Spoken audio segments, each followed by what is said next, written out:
Chapter 1403. Where did Jiang Wang go? Lin Yuxi suddenly asked. Zhang Shangming, who was reciting the Emperor's grace, was stunned. Huh? I asked, where did Jiang Wang go? Do you know? Zhang Shangming pursed his lips and said, he left Qi. Thus, everyone fell silent. An intense battle had just ended. The result of the battle was victory. The young man, named Ling Yue in the great illusionary land, was still frowning. He was very dissatisfied with himself. Although he won, it was not easy. His current ranking was only 5th in the great illusionary land. Stabilizing in the top 10 was a hurdle. Stabilizing in the top 5 was another hurdle. And if he wanted to be number 1 in the great illusionary land, he had to be better than the others. He had just entered the top 5, and he already felt very strong resistance. And some people had already been number 1 in the great illusionary land for a long time, looking down on the other heroes. Now, they were already moving toward the number 1 in the outer great illusionary land. There were some objective reasons for this, such as the rapid expansion of the great illusionary land, more and more cultivators participating in it, and more powerhouses appearing, causing the competition for the inner palace rankings to become increasingly fierce. But he was not a person who would find excuses for himself. In particular, some people's number 1 was the number 1 in the entire main world, the Tianjiao land. In fact, he was the first in the history of the world. He had no excuse to find. The more young Master Ling Yue thought about it, the more dissatisfied he became. He wanted to fight a few more battles, but he glanced and saw a familiar paper crane flying over. Humph! He snorted coldly and stood on the sword discourse arena. He planned to ignore it like before, but after thinking about it, he felt that he did not need to be too petty. Forget it, let's see what some people are talking about. He walked down the sword discourse arena and reached out to grab the paper crane. Reading the letter, he saw that the words were, Brother Shu, don't worry. The matter with Qi is over. I have come east with my sword. I will definitely teach you the number 1 in the mountain sea realm. What a mess! Zhuo Guangshu curled his lips and muttered. The mountain sea realm is not a place to compete for rankings. Holding the letter, he paused for a moment, then laughed coldly and wrote, the quota for the mountain and sea realm is extremely precious. You said earlier that you wouldn't come, but I've already agreed. At this point, he paused, reached out to erase it, and wrote again, you don't have to come. Could it be that the Zhuo clan of Great Chu can't find a Tianjiao that can help us? Don't think that you are truly invincible. The tip of the pen paused on the word invincible. For a moment, he felt that his words were not very convincing. Then, he thought that Jiang Qingyang wasn't actually that bad. He really did have something to do before. Forget it. He sighed, erased all the above words, and wrote magnanimously, if you really want to participate, I'll help you think of a way. He put away the brush and let the paper crane fly away. The sword discourse arena was still not far away, but Zhuo Guangshu had already lost the mood to train his battle skills. With a thought, he had already left the great illusionary land with a cold expression.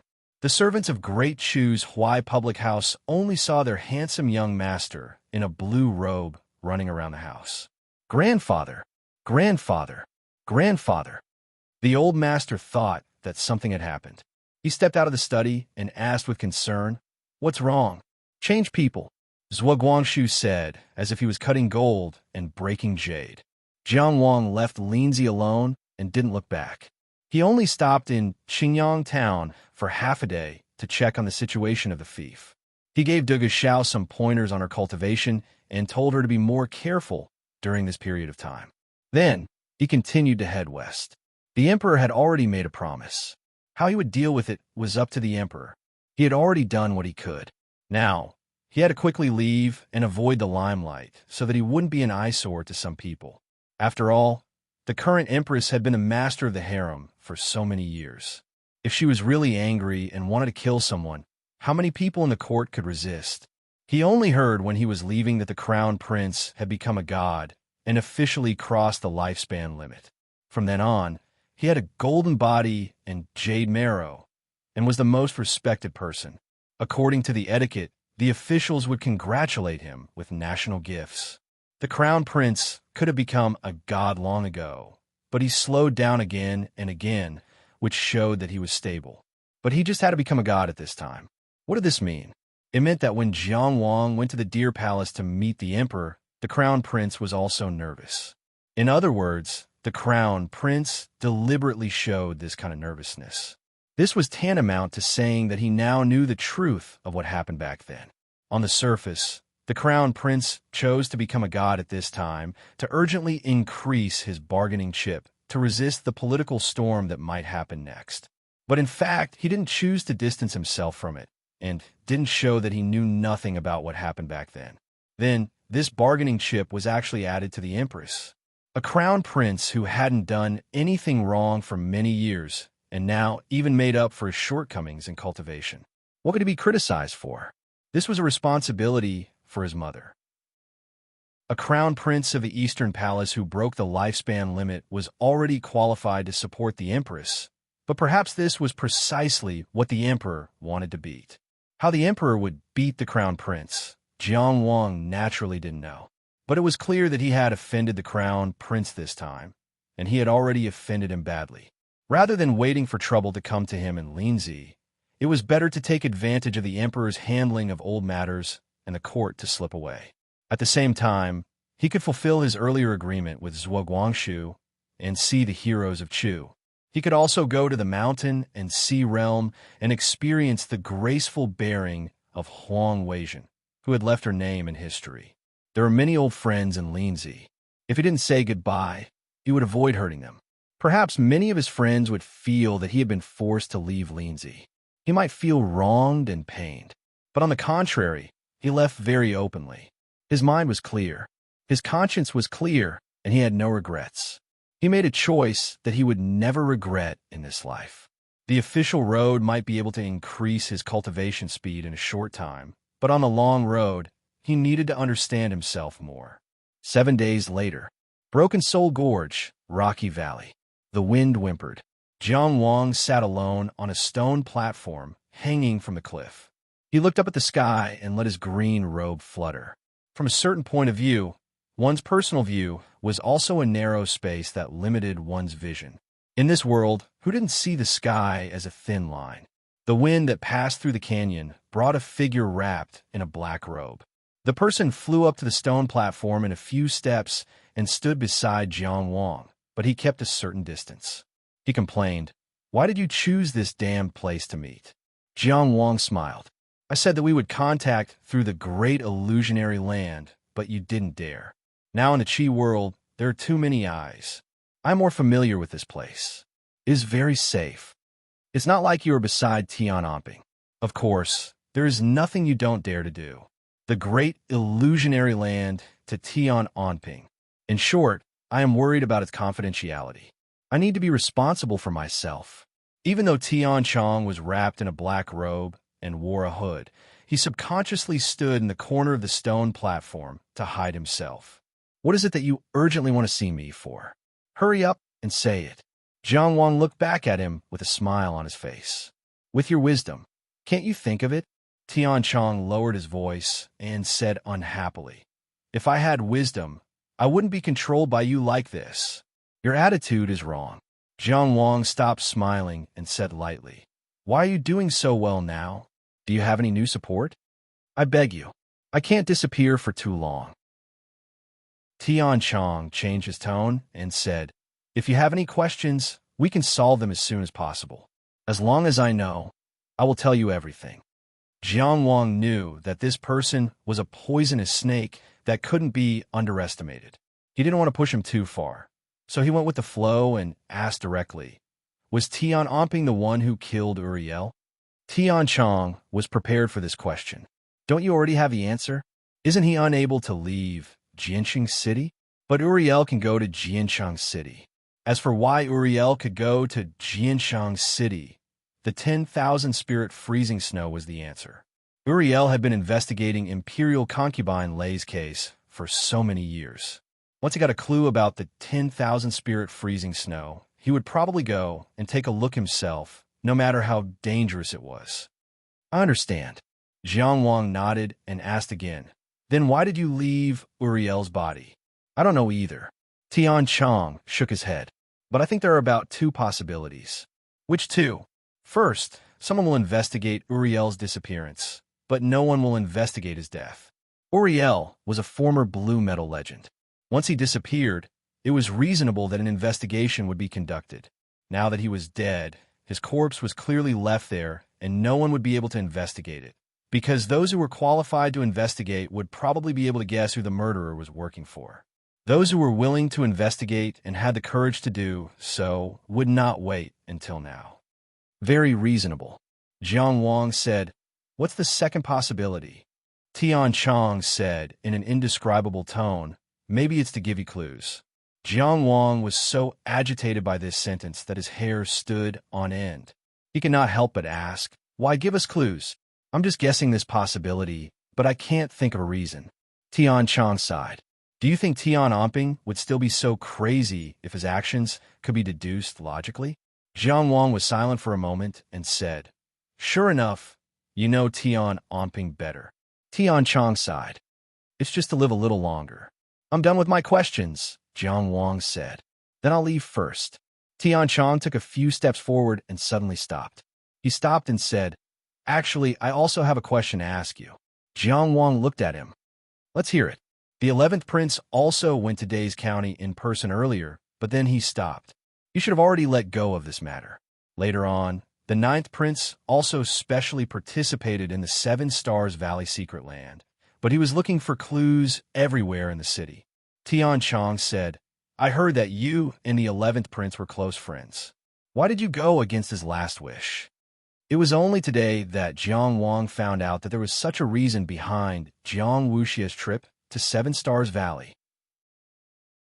Therefore, Tian Omping's sudden appearance in 7 Stars Valley was probably not just because of the Tian family's defeat on Planet Een. Who would have thought that there would be such undercurrents in the fierce competition for the champion of the secret realm? Sure enough, without sufficient strength, some things could not be understood even if they were played out right in front of one's eyes. Unfortunately, it was not clear at the time whether Tian Omping and Jiang Wuxia had clashed in secret. Jiang Wang's mind spun rapidly, but he only said, "I respect the 11th prince's wishes. However, Lin Kuang is someone who is loyal to the country. His name should not be suicide out of fear of retribution." Tian Chong made an "oh" sound, probably disapproving of this. "Lord Jiang is indeed a role model for my generation." After saying this, he jumped off the cliff. The wind whistled and his clothes fluttered. Jiang Wang sat alone on the high platform for a long time. In the end, he only let out a sigh. Even if he was a lunatic, he should have a request. What exactly did Tian Omping want? It was very difficult to plan a good route from Soul-Breaking Gorge to Chu. Jiang Wang still planned to go through Mu, detour around Pegasus Plateau, cross the Long River, and go to Yun to Xianan. Afterwards, he would head south to Chu. If he hadn't become a devil at the time, he would have been cultivating in Chu. The reason why he took the long route instead of directly crossing Xingyue Plateau and crossing the Long River to enter Southern Mountain Range was naturally not because he had misgivings about Jing or Xia, but mainly because he wanted to see Rucheng and after his crime of being a devil was washed away, he now had no problem swaggering through Jing, not to mention leaving right under their noses. Jing was now sending troops to Sheng, and Sheng was also mobilizing all the troops in the world. Mu's army was also marching into Liyuan City one after another.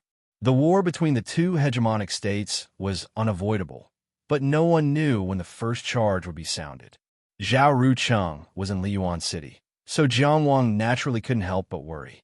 Among the 5 sworn brothers, Rucheng was the youngest and also the most indolent and pampered. He had always been taken care of by his older brothers. Now, although he knew that he was a descendant of the Great Qin Empire and had a noble bloodline, he was mostly hiding his strength and biding his time. However, he still couldn't change the habit of worrying about him. However, Jiang Wang's plans still failed. With the war imminent, Liyuan City's surroundings had long been under martial law. It was impossible to get close. He wanted to send a letter to his 5th brother, but as to Qi's Lord Jiang, his name didn't carry much weight in Shengmu. No one paid him any attention, and he almost aroused the suspicions of several groups of sentries. Before he caused more trouble, he had to leave first. This kind of war between the two hegemonic states was enough to affect the entire structure of the modern world. Dying in battle wasn't worth mentioning. The death of a perfected person was also just a passing mention. In comparison, he, an outer building cultivator, was as insignificant as a speck of dust. Apart from a distant sigh, he couldn't do anything else. Thus, he buried himself in his journey. This time, he wasn't in the mood to enjoy the scenery. He read, traveled, and cultivated. He passed through the grassland at the fastest speed, then passed through the estate, crossed the long river, and quietly arrived at the Yun state. When he first left the Yun state, it was the autumn of the 3919th year of the Tao calendar. At that time, he was full of ambition and wanted to go to the Chu state to help Zhuo Guangxu, boasting shamelessly that he would help little Guangxu break through the Mountain Sea realm. But when he turned around, reality hit him hard with a stick. The name of Tong Mo, the massacre of demons, the struggle for Yuheng, the battle of Xingyue Plain, Zhang Wuqi's death, life seemed to have been cruelly pulled back and finally returned to the beginning. But it was no longer the beginning. Now that he returned, it was already the spring of the 3920th year of the Tao calendar. It was only a few seasons, but it felt like a lifetime ago. Chapter 1404. Woo woo woo woo woo woo. Dumb Gray cried out pitifully as it circled around Jiang Anan.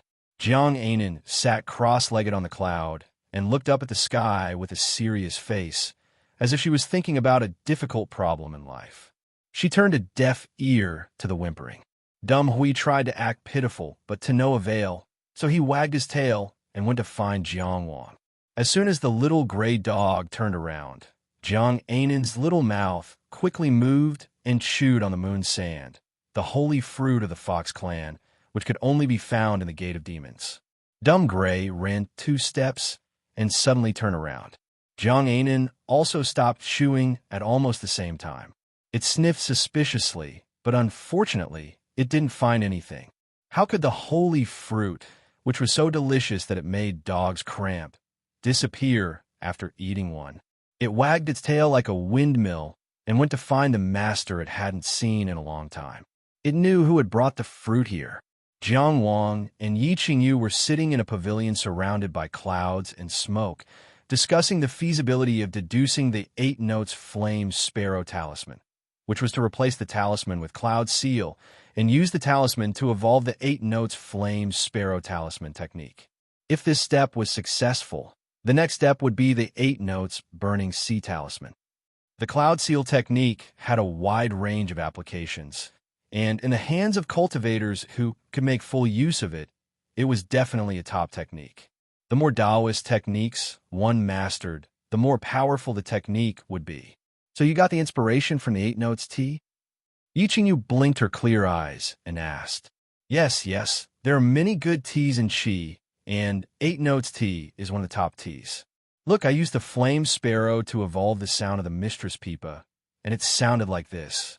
Jiang Wang explained while controlling several flame sparrows to make a moving pipa sound. Yi Qingyu nodded and asked, I heard that 8 notes tea is the treasure of the 4 famous pavilions in Linzi. Not to that extent, there are many top teas in Qi. For example, one Yinyu's Dr. Wen's house has the cleansing frost moon. Speaking of which, Dr. Wen is the father-in-law of my good friend Yin Fu. This man's elegance was out of the ordinary, truly worthy of respect. His daughter Wendinglin is also a noble lady of Linzi and a famous beauty. Of course, my brother Yin Fu will not lose to her. Jiang Wang forced himself to talk for a while, and then turned back as calmly as possible. Let's continue talking about the 8 tones flame sparrow. This Taoist art uses the flame sparrow as its shape, but its foundation is actually the word sound.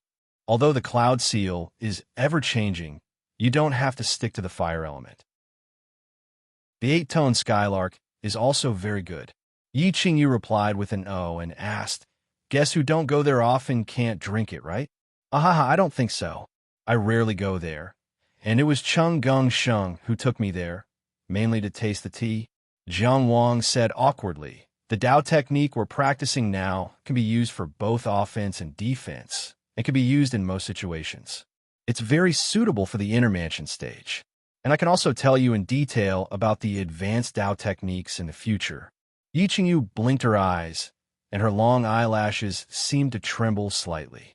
The four famous houses are originally just tea houses. The main purpose is to taste the tea. What's the secondary purpose? Ah, this woof. Woof, woof, woof.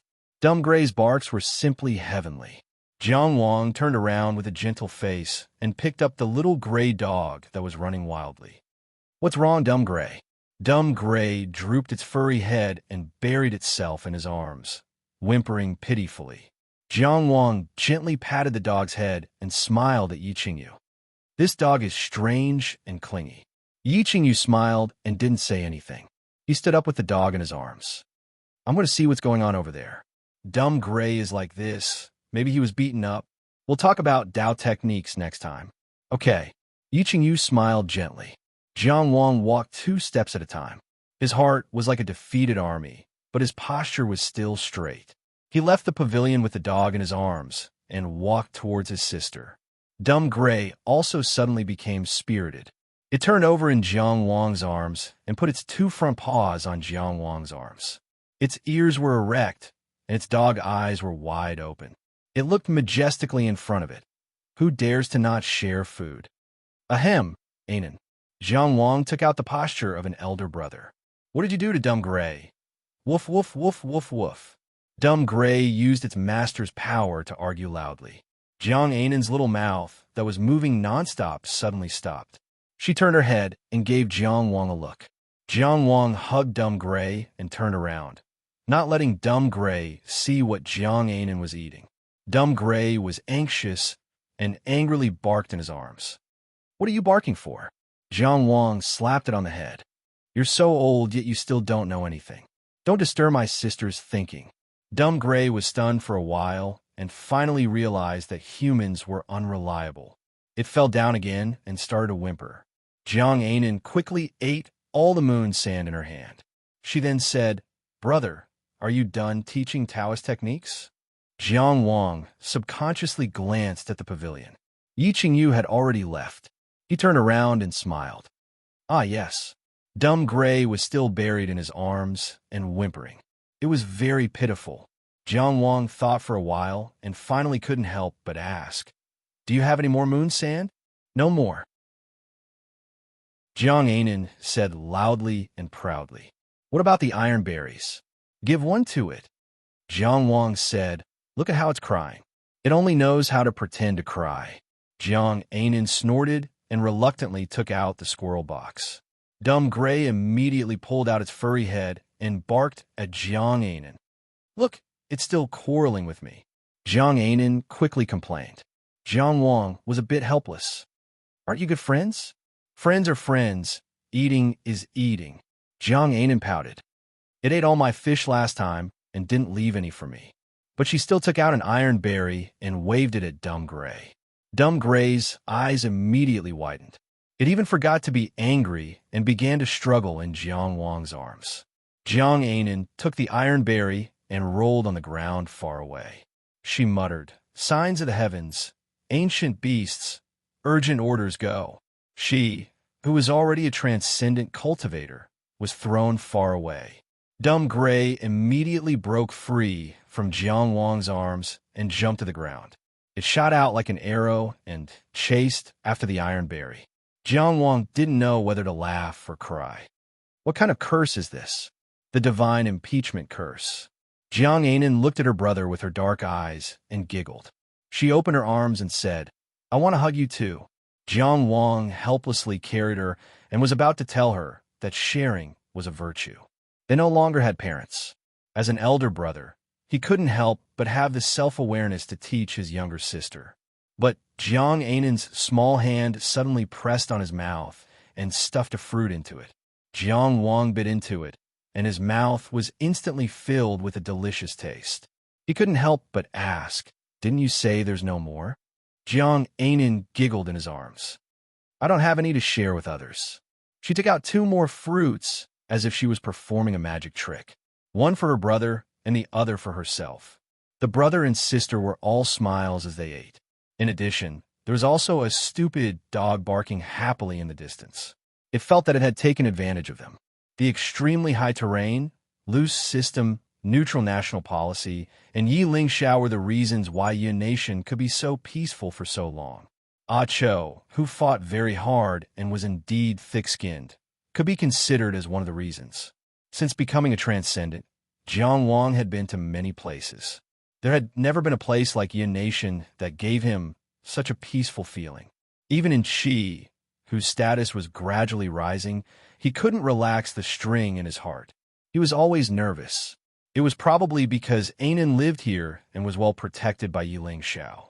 This place often gave him a sense of rest. Although he only came and went secretly every time, he still missed the peaceful time he spent in Yi Nation. Sometimes, peace was a luxury. During his time in Yi Nation, he played with Anan every day, supervised Anan's studies, discussed Dao. With Yi Qingyu, supervised Anan's studies, teased the stupid dog, supervised Anan's studies, worked hard on cultivation, supervised Anan's studies. Life was peaceful and fulfilling. Both humans and dogs were happy. That night, in the great illusionary land, after the 5 daily battles, Jiang Wang received a letter that he hadn't received in a long time. The person who wrote the letter was Swordsman Ning, who had fought with him many times in the Inner Mansion realm. There was only one sentence in the letter. If you cultivate in seclusion for a long time, you will become an outpost. Do you want to fight? Jiang Wang's reply was also very straightforward. There was only one word. Come. Hence, the sword discourse arena whistled and collided with the Milky Way. To Jiang Wang, Swordsman Ning was an excellent sparring partner. Especially in terms of swordsmanship, Swordsman Ning had given him a lot of inspiration. He was an unorthodox fighter who had walked out of countless battles and sparred with Swordsman Ning time and time again. He constantly made up for his foundation, which allowed him to sublimate on the Riverview platform.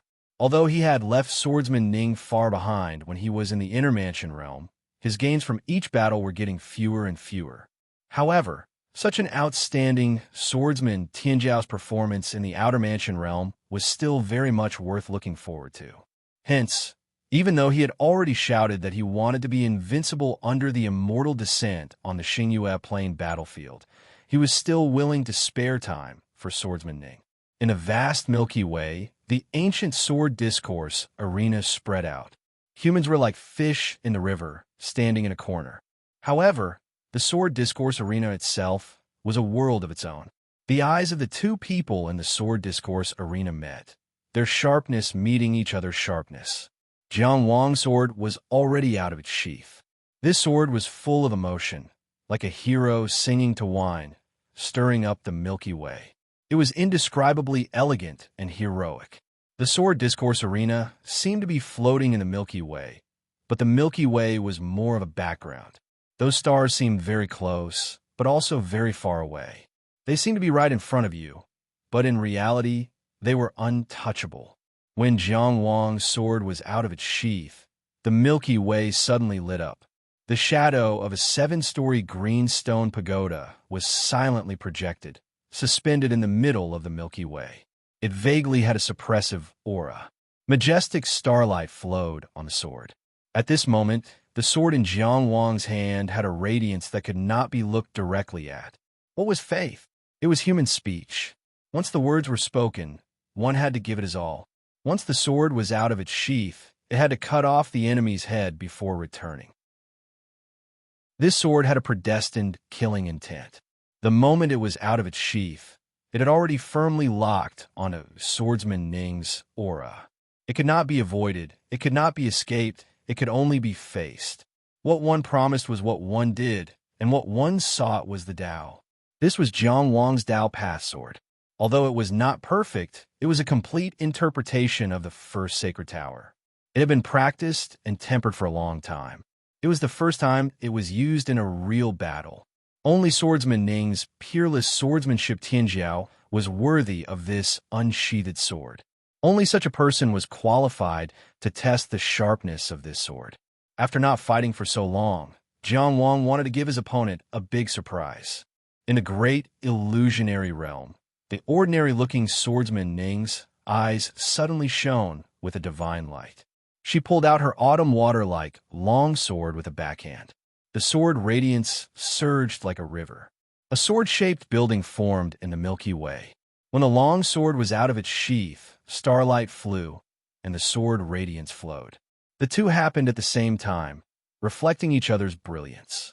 Her long sword was obviously unsheathed from the scabbard, but it gave people the feeling that the scabbard was the star tower in the galaxy that they could only see but not reach. The sword came out of the star tower. The moment the sword was completely out of its sheath, there was a sudden cracking sound. The sleeve of Jiang Wang's sword-wielding hand, which should have been well protected, suddenly split open. The shadow of the seven-story green tower in the Milky Way was actually erased. A sword broke the star tower. The tip of Jiang Wang's sword was almost in front of Swordsman Ning's forehead. The feeling of, I have to win, I can't escape, actually disappeared. And so clang. Swordsman Ning's longsword rose into the air and easily blocked Jiang Wang's longsword. It cut open Jiang Wang's door. It was another new, absolute sword technique. It was an absolute sword technique that Jiang Wang had never seen before. Previously, he had set up a sword formation and used the power of the sword formation to separate the four towers. And now, Swordsman Ning's sword had the same effect. He wanted to give his old rival a surprise. Swordsman Ning took the initiative to challenge him. Wasn't that the same thing? Caught off guard, Jiang Wang's chest and abdomen were all within reach of Swordsman Ning's sword. A pool of limpid autumn water flowed through his eyes. A flash of cold light jumped like a silver fish. The sword was close, and so 5 blazing white light sources lit up at the same time. The light of the 5 prefectures illuminated his body. Jiang Wang tapped his toes, and the green cloud shattered. He retreated to the edge of the sword discourse arena in one step. He pressed the burning sea of 8 sounds with one hand and used the sound waves of the sea of fire to temporarily block Swordsman Ning's attack. At the same time, his left eye turned crimson. With the help of the eye of Qianyang, he instantly summoned the 5 senses hell. Eyes, ears, nose, tongue, body, 5 senses hell, Swordsman Ning. A dazzling sword light cut through the sea of fire and the sound waves. Swordsman Ning's sword will rush to his eyes and strangled the 5 senses hell. She shot through the separated sea of fire and sound waves. But what welcomed her was Jiang Wang's crimson-red eyes. The single rider entering formation that had been repaired by the Dao development platform had already been activated. In an instant, she was dragged into a battle of spirits. Swordsman Ning, in her spirit state, pulled her sword forward. It was like the dawn pulling open the curtain of night. She actually cut off her connection with the single rider entering formation and avoided Jiang Wang's spirit suppression. But in her spirit state, her heavenly ocean suddenly roared and rolled, completely out of control. A total of 8 breezes flowed around her body and tightly bound her limbs. The snow-white blade was lightly placed on her neck. The battle was over. Chapter 1405. Longhu was indeed a supreme Dao technique secretly passed down in the old Yang royal family. It definitely had the effect of turning the tides. In this battle, the outcome of the battle was decided at the right time. But Jiang Wang knew very well that he had already lost to Swordsman Ning in a duel of swordsmanship. Indeed, his Dao path was not clear enough, nor complete enough. Just the sword of the path of Dao of the faith building wasn't his strongest sword technique. He also believed, when he was in the state of a sword immortal, he combined the power of 5 abhijnas to create a sword overturning mountain. It was not something that Swordsman Ning could take. But this was the result of his performance in the battle. He had intended to end the battle with swordsmanship, but he had lost by more than 1 level in a duel of swordsmanship. He thought that he had already taken Swordsman Ning very seriously, but he still underestimated Swordsman Ning's swordsmanship because of his overwhelming advantage in the intermansion level. This gave him a loud and clear warning. In this world, Jiang Wang was not the only one working hard, and he was not the only one who could improve. For someone like Swordsman Ning, who was extremely talented and had a strong background, it was not rare for him to improve rapidly under the guidance of a strong cultivator in his sect. Jiang Wang sheathed his sword and extinguished the light of 5 mansions. He praised sincerely. Your sword just now was unpredictable. Swordsman Ning's expression was very calm. Or maybe it was because this overly ordinary face was not suitable for expression. Anyway, she only pursed her lips. But I still lost. In terms of swordsmanship, you won. In terms of life and death, I won, Jiang Wang said frankly. We are considered to be tied this time. Swordsman Ning's gaze softened. After all, she had been in seclusion for so long and studied swordsmanship. A large part of the reason was that this opponent in front of her brought her great pressure. It could be said that Jiang Wang's evaluation, to a certain extent, acknowledged her efforts.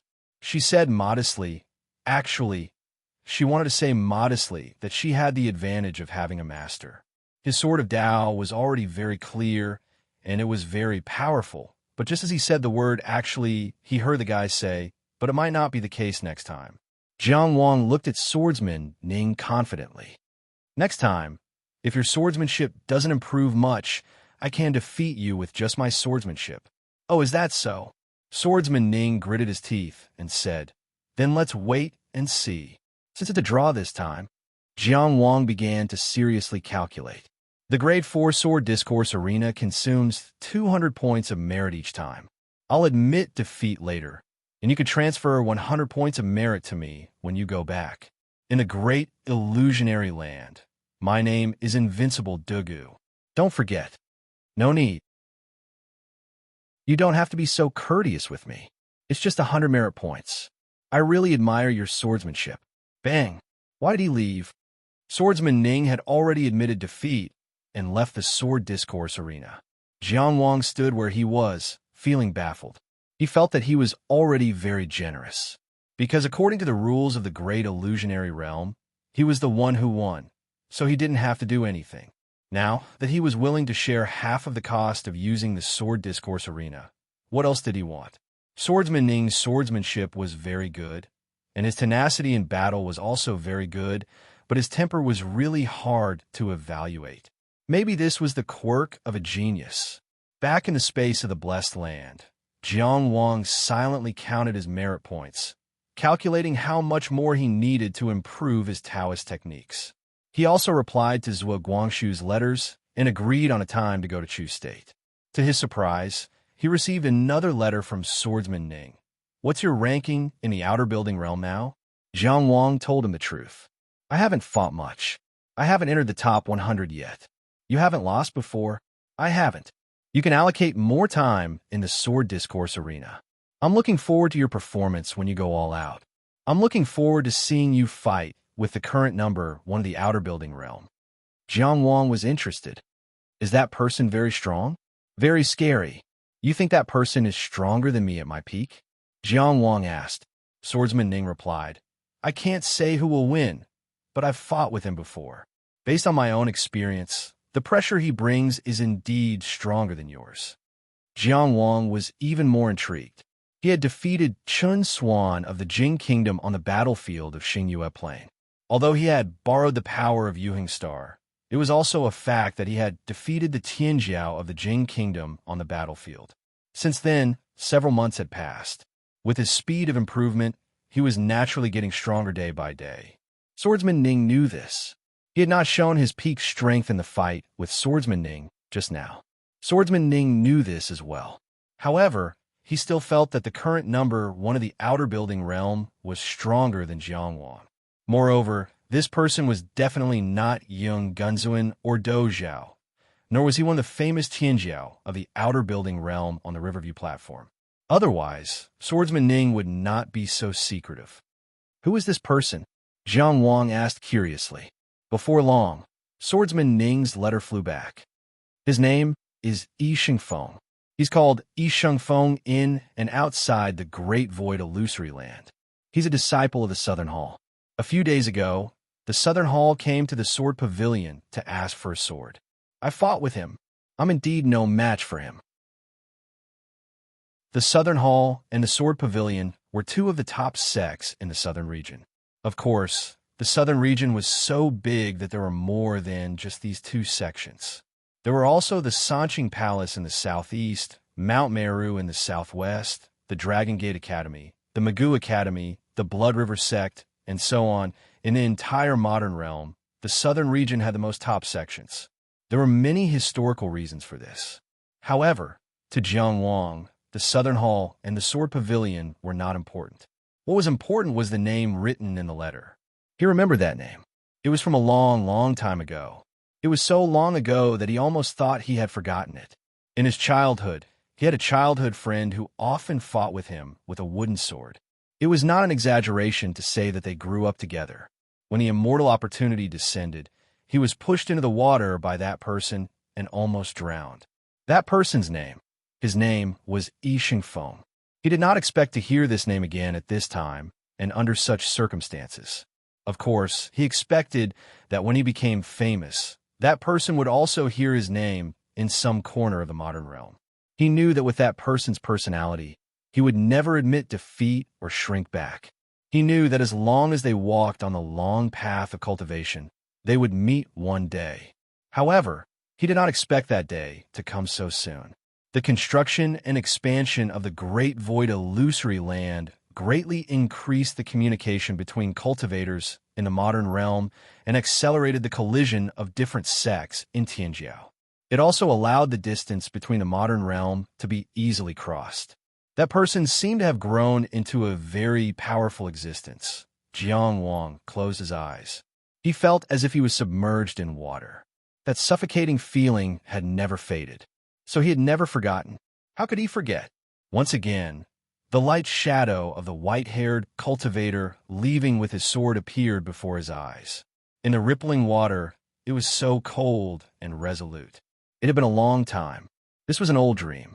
Swordsman Ning, who was far away in the Sword Pavilion, waited for a long time, but did not receive a reply from Jiang Wang. He could not help but send another letter. Do you know him? Jiang Wang opened his eyes and spread out the letter. He replied very seriously, I know him. Every word was like a sword, showing off his ability. Are you leaving today? Yi Qingyu asked. Yes, I should have left long ago. Jiang Wang sat obediently. He looked at his sister who was playing with dumb gray not far away inside. This paradise is not something that ordinary people can stay in for long. Yi Qingyu said softly, Who in the world is not an ordinary person? Jiang Wang was silent for a moment. He said, I have many things on my mind. Yi Qingyu did not try to comfort him. She only said, What a pity. I'm still not familiar with the Taoist techniques you taught me. The 8-note flame sparrow is a bit complicated and not easy to master. Jiang Wang said gently, If you have anything you don't understand, write to me. I will reply promptly. Okay. Yi Qingyu smiled in response. Brother. Jiang Ainin ran over with her short legs. Dumb Gray followed closely behind with his even shorter legs. Jiang Wang looked at his sister with a gentle smile. She ran closer and put her hands behind her back. Have you finished teaching Taoist techniques to Sister Qingyu? What? Jiang Wang said with a smile. You want to learn too? You can't learn it in the wandering pulse realm. He wanted to take the opportunity to teach some principles and encourage his sister to cultivate diligently. Jiang Ainin shook her head decisively. No, I already learn a lot every day. Dumb Gray also shook his head vigorously. He shook his head so hard that his hair kept falling off. Jiang Wang said with some amusement, Then why do you care? Jiang Ainin walked to Jiang Wang with her hands behind her back. She leaned forward and buried her head in his chest. She said in a muffled voice, Aren't you leaving today? It turned out that she did not forget to play with Dumb Gray. She was very sensible and did not want to affect Jiang Wang and Yi Qingyu's Taoist techniques. This made Yi Qingyu feel a bit embarrassed. Jiang Wang rubbed her little head and said gently, It's not like I'm not coming back. Cultivate well in the Sky Tower. I will come back to see you when I have time. Jiang Ainin raised her head and looked up at her brother. Brother. Jiang Wang looked down at her gently. Here. Jiang Ainin put her hands behind her back in front of her. Her two small hands slowly pulled apart in front of Jiang Wang. A green jade belt was held in her hands. She smiled and held the jade belt. I wish you a happy birthday in advance. Jiang Wang was stunned for a moment. Then he remembered that the upcoming 28th of January was his birthday. He had almost forgotten. But Jiang Anan, who is 7 years old this year, remembered. Jiang Wang smiled and got up. He took off the belt that looked like the Rui immortal robe and carefully wrapped the belt that his sister gave him. He looked around and was very satisfied. My sister's taste is really good. Jiang Anan said very proudly. I didn't use your money to buy it. Jiang Wang, of course, always gave his sister some pocket money. But Jiang Anan herself had long been running errands for her senior brothers and sisters to earn money. Her small pocket was very full. I like it so much. Jiang Wang patted the jade belt. He loved it too much to put it down. Jiang Anan smiled brightly. Dumb Gray spun around on the ground alone. He spun around very happily. No one knew why. Yi Qingyu looked at them with a smile. This was an ordinary day, but also a beautiful place in the world. Two beauties, one big and one small, and a dumb dog bid farewell to Jiang Wang, who was wearing a fluttering azure robe. They watched him walk away with large strides and gradually disappear into the horizon. Jiang Anan had already experienced this kind of parting many times. Although she was still reluctant, she wouldn't cry anymore. After all, she was already a 7-year-old Meridian Realm cultivator. Yi Qingyu held Jiang Anan's small hand and walked back. Dumb Gray jumped left and right energetically. It didn't show a trace of reluctance to its original owner. Sister Qingyu, Jiang Anan asked curiously, is the Taoist technique my brother taught very difficult? It's okay, Yi Qingyu said in a relaxed tone. With a light flick of her index finger, a cloud suddenly exploded. It exploded into countless white sparrows and began to chirp. The sound gradually became unified and played a beautiful music. Ding, ding, dong, dong. Bang, bang, bang, bang, bang. The music was very moving and the sparrows were very beautiful. It was the Taoist technique, 8-sound skylark. So beautiful, Jiang Anan exclaimed. Dumb Gray barked and bared its teeth, looking very angry. It probably thought that the sparrows were quarreling with it. That's not right. Jiang Anan suddenly reacted. She tilted her head and looked at Yi Qingyu. Didn't you already know it? Why do you still need my brother to teach you? Yi Qingyu expressionlessly scattered the sparrows and said indifferently, I'm not very familiar with it, so I need to learn and practice more. Then he lowered his head and looked at Jiang Anan. Cultivation is like this. You can't be lazy just because you know it. So, have you practiced writing? Jiang Anan sucked in a breath of cold air and suddenly exclaimed, Uncle Yi, it's no use calling anyone. Yi Qingyu tightly grasped her small hand and was about to personally escort her to the execution ground. As he glanced forward, he actually saw his old father. Great Taoist Master Yi wore white clothes and a green hairpin. He was squatting in front of an ox cart. The old ox pulling the cart had no interest in life. The cart was full of books. What are you doing, sir? Yi Qingyu was baffled. Taoist techniques. Yi Lingxiao stood up and confidently patted the books behind him. Metal, wood, water, fire, earth, wind, thunder. You can have anything you want. They're all the best, enough for you to learn for 8 to 10 years. If you don't like this one, I've prepared a cart for you. Don't blindly learn from random people. I don't know if those people understand. Jiang Anan hid behind Yi Qingyu. So many Taoist techniques were too scary. If she had to learn all of them, wouldn't she have to learn until she was 8 years old? How would she have time to play? Yi Qingyu frowned. You're eavesdropping on us again? Yi Lingxiao smiled confidently. That's not true. I just happened to consider the problem of your accumulation of Taoist techniques. Yi Qingyu pulled Jiang Anan in front of him. Anan is right here. In front of child, you better be honest. Steal? You bastard. Yi Lingxiao suddenly jumped up, looking very shocked and angry. You're stealing fish again. He was already gone, leaving only the vague shadow of a cloud and a cart full of Taoist technique books. Chapter 1406. Xiong Tu went to the sea to see Yung Genzuan. He was seriously injured and could not speak. Xiongtu was furious. He pointed his halberd at Fishing Sea Tower's guardian elder Lu Yu and said, "Fishing Sea Tower must pay for this." Lu Yu said to him, "Every man is foolish and virtuous. His fate brings misfortune and fortune." Thus they fought. He had defeated Lu Yu on Star Pearl Island. He fought Deng Wen again and lost. He fought Hai Jingping and lost again. There were 8 guardian elders of the Fishing Sea Tower, all of whom were gods descending. Xiongtu was defeated 3 times in a row, and the rest fled. Lu Yu coughed out a mouthful of blood and said, "The islands near the sea, even if the gods descend, they will not be able to do anything. If it were not for the Fudu old doctrine, Xiongtu would not return." Xiongtu replied, "That makes sense." Therefore, he summoned the life-severing blade from the west and cut open the raging sea. He ascended to true enlightenment in front of tens of thousands of people. Elder Shi Jinghai and Elder Su Xiangwan were present. Xiongtu passed by without saying anything. After ascending the heavenly stairs, he challenged the first elder of the Fishing Sea Tower, Chong Guangzhenren.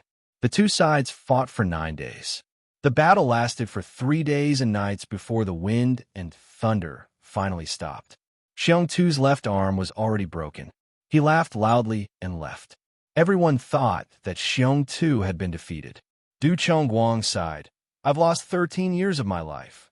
Thus, he paid Yung Genzuan with the deep-sea jade crystal. Offshore records. In the Star River space, Jiang Wang and Cheng Gengsheng sat opposite each other. The matter of Cheng Xian and Chu Liang flaunting their prowess in the coastal islands was, of course, not something that had just happened today. It was only today that he heard about it from Cheng Gengsheng. Jiang Wang immersed himself in his journey and studied history at the same time, so he missed a lot of changes. Can Ding Yuanho's saber really cut off lifespan? Jiang Wang looked surprised. Cheng Gengsheng rolled his eyes. Why else do you think he's lingering in the divine Advent realm for so long? When Qi Xia was contending for supremacy, he was already in the divine ascension realm. Although he wasn't famous, it was actually difficult for anyone in the same realm to match him. After Qi Xia's struggle for supremacy, he was called #1 in the eastern region. After so many years of tempering, it was truly because the path of Tao was too strong, and it was difficult to grasp the truth. If you break through rashly, you'll end up lacking something. Then this time, so many years have passed, it's time for it to be complete. It's just that his uncle, the senior, said that the life-severing saber cannot be played without a reason, so he had been waiting for the right time. I had hoped that Yang Jinda would perform well on the battlefield of Qiyang, but unfortunately, he was trapped in the demonic arts. Zhong Xiansheng said, "This time, I went out to sea to stand up for my cousin and suppress the Fishing Sea Tower's influence. Family affairs and state affairs are one, and he proved this truth." Wei Sun had gathered a group of powerhouses to launch a sneak attack on Wantong, and his momentum had greatly increased. With his charisma as true monarch Chengdu, he managed to support the Sea Suppression Alliance, which was far from reaching his expectations. After that, Chong Xian and Chu Liang went to the ocean fishing tower to show off. The state of Qi did not hold back at all when it came to suppressing the ocean fishing house. They did not even give it the time of a single night. It was practically day and night, year after year. If Xiongtu did not succeed this time, Qi would probably have other actions. But no matter what, it was not as shocking as Xiongtu's reasonable attack. Xiongtu stood up for his nephew, and no one could find fault with him. As for him, he was invincible. When he first entered the truth realm, he challenged the first perfected person of the coastal islands, Chongguang. How could the people of the sea not be frightened by such ferocity? Recalling the feeling of looking up to Zhongshuan, Chuliang every time he asked for pointers, Jiang Wang sighed with emotion. Being able to defeat Chong Guangzhenren as soon as he entered Dongzhen, Master Xiongtu is really admirable. When one reaches the truth realm, it's a competition of understanding of the world. There's no such thing as a long time. Only those who have reached the top. Cheng Gengsheng shook his head. But my uncle said that he can't be considered a victory. After all, The higher the cultivation, the stronger the body. Once it's damaged, it'll be harder to recover. He lost an arm in the truth realm, and it's not much better than losing 13 years of life. Of course, the imperial court will compensate for this loss. This was the advantage of being born into a family. Cheng Gengsheng's current cultivation was already firmly below Jiang Wang's, but his knowledge of cultivation was still far beyond Jiang Wang's. The few words he chatted with Cheng Xian and Chu Liang were rare cultivation knowledge for Jiang Wang. The so-called spiritual medicine that could revive the dead was not rare, but it was mostly for ordinary people. The flesh and soul of a cultivator had been cultivated to a certain level. Once it was damaged, it could not be cured by ordinary spiritual medicine. The more powerful a cultivator was, the more he had to pay once he was injured. For example, when Gu Huaixin, the perfected person of the fishing sea tower, was prepared to save Ji Shaoqing on the spot, he had prepared an altar and many materials. If he wanted to save an ordinary person who had just died, as long as the person's soul was not scattered, perfected person Gu could probably find any spiritual medicine. But if a cultivator of the divine descent realm died in battle, perfected person Gu could not save him. Of course, Jiang Wang was still aware of this knowledge. Not only was it because he had cultivated for a long time and accumulated a lot of experience, but more importantly, he had experienced the feeling of a broken limb and had a very deep impression of it. What he lacked was Cheng Gengsheng's casual words. The insightful realm is a competition of understanding of the world. Cheng Gengsheng knew this, but he did not. Jiang Wang shook his head. The power of that realm is beyond my imagination. Let's talk about something I can understand. When perfected, Cheng Guang carried him to the bewildering world. That strange feeling was something he could not understand until now. He could only feel that perfected Cheng Guang was very powerful, but he could not understand how powerful he was. I also know how it is, but I can't understand why. The so-called understanding still has to be applied to one's own realm in the end, Cheng Gengsheng said casually, then said, "The Crown Prince has given you a gift." He chuckled and said with a sense of mischief, "Now, it's in your room, right in front of the calligraphy of the 11th Prince." That's strange. Jiang Wang raised his eyes. Why did he give me a gift at this time? What did he give me? If he remembered correctly, before leaving Linzi, he had seriously offended the Crown Prince. He gave you a pot of flowers, Clivia. It is said that the Crown Prince personally raised it. As for why he only gave it now, Cheng Gengsheng said with a faint smile, because Changle Palace was closed for a month, and the Crown Prince had only been free for a few days. Jiang Wang felt a chill in his heart. He knew that this closed the palace for a month was probably one of the punishments that Emperor Qi gave to Jiang Wuhua. But he still asked, why was Changle Palace closed? Cheng Gengsheng continued cheerfully. The Crown Prince achieved godhood, and there were many people who came to congratulate him. Changle Palace held banquets all day long.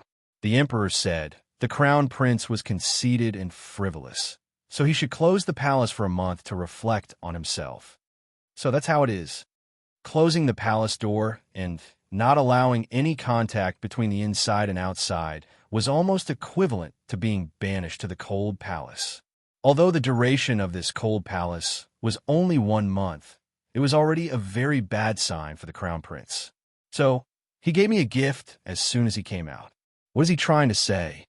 Outside of Qi, Jiang Wang's tone was relaxed, and he even casually joked, "He remembers me?" to show that he won't forget this hatred. Giving him a flower that he personally raised is, of course, to show his tolerance, to show that he won't hold a grudge against you, and to show that he will let bygones be bygones for you, the Tianjiao of the Qi. Although you treat him as an enemy, he still treats you as a scholar. This is our benevolent Eastern Palace. What enemy?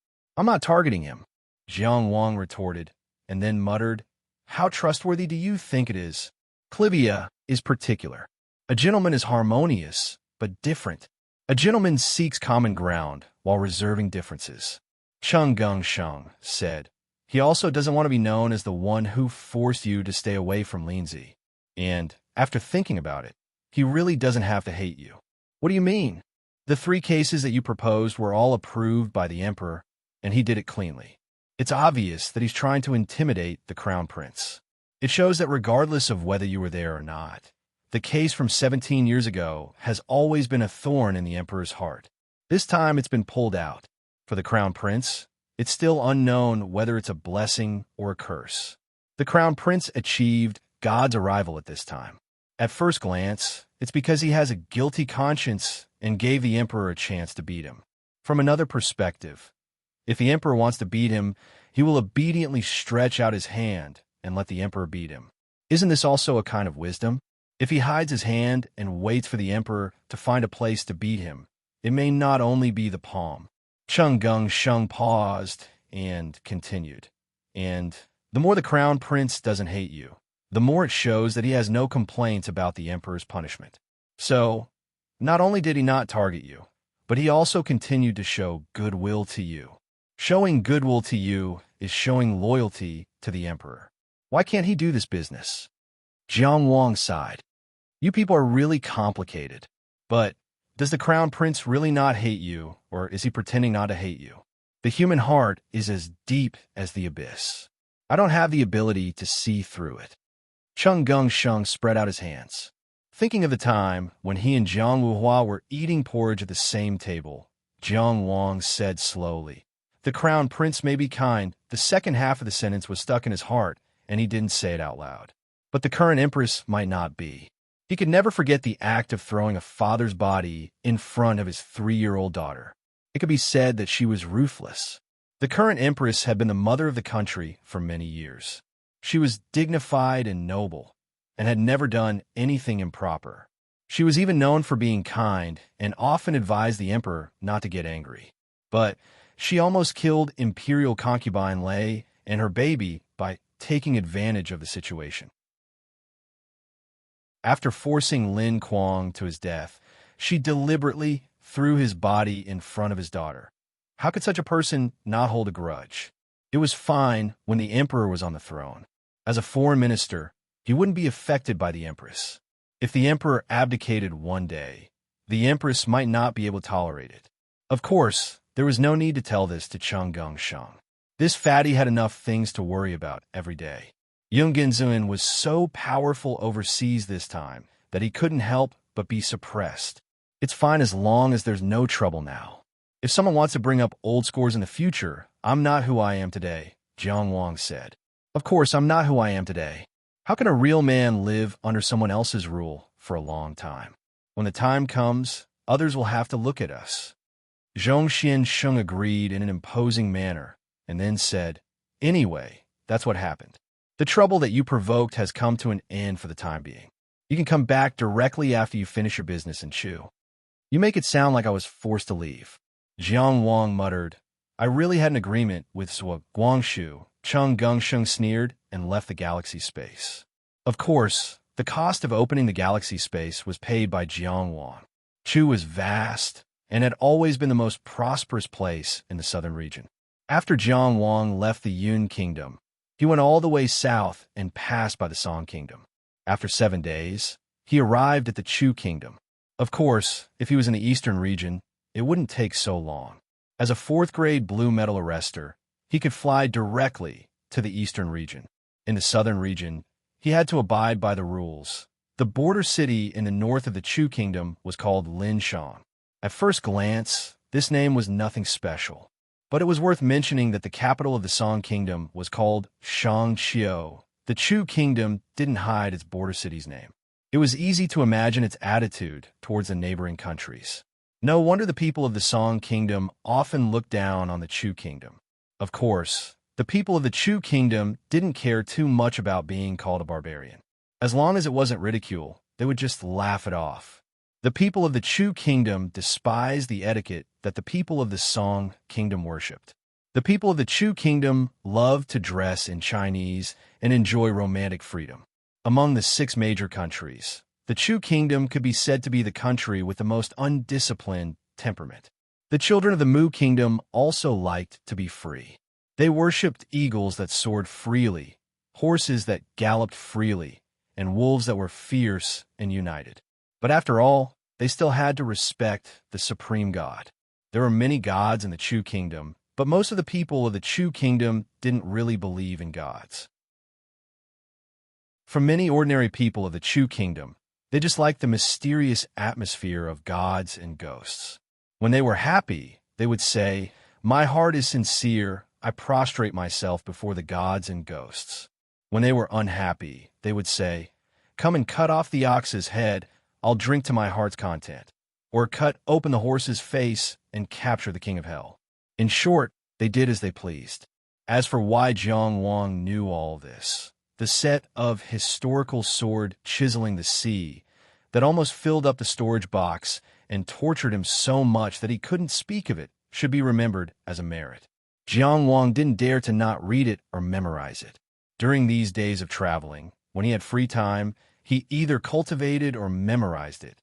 After all, Emperor Qi could joke, but he didn't have the right to treat Emperor Qi's words as a joke. As a border city, Linshang City was not as rough and solemn as the border cities that Jiang Wang had seen. On the contrary, it was exquisite, gorgeous, and prosperous. Rather than saying that it was a war city, it was better to say that it was a commercial city. However, the soldiers standing solemnly on top of the city gate and the gorgeous military equipment shining brightly on top of the city gate were also describing the military strength of the city. Standing in front of Linshang City, Jiang Wang was still thinking about how to register and pass the test. Should he report his name as the head of the Yellow River, or should he keep a low profile and use an alias? Suddenly, the city gate opened, and a group of cavalrymen swept through the smoke and dust. This group of cavalrymen had an extraordinary aura. They were definitely the best of the best. All of them were wearing armor and robes with gorgeous carvings on them. Light flowed like water on the armor. Except for the general at the front, all of them were wearing fiery red battle robes that were burning in the air. The horses under them were all crimson red, and their bowl-sized hooves stomped on the ground like thunder. The pedestrians were so shocked that they all moved aside. Jiang Wang originally thought that this group of cavalrymen from Chu State was carrying out some military mission and didn't want to cause trouble. He obediently hid by the side of the road with the pedestrians. Unexpectedly, this group of cavalrymen seemed to have fixed their eyes on him and headed straight for him.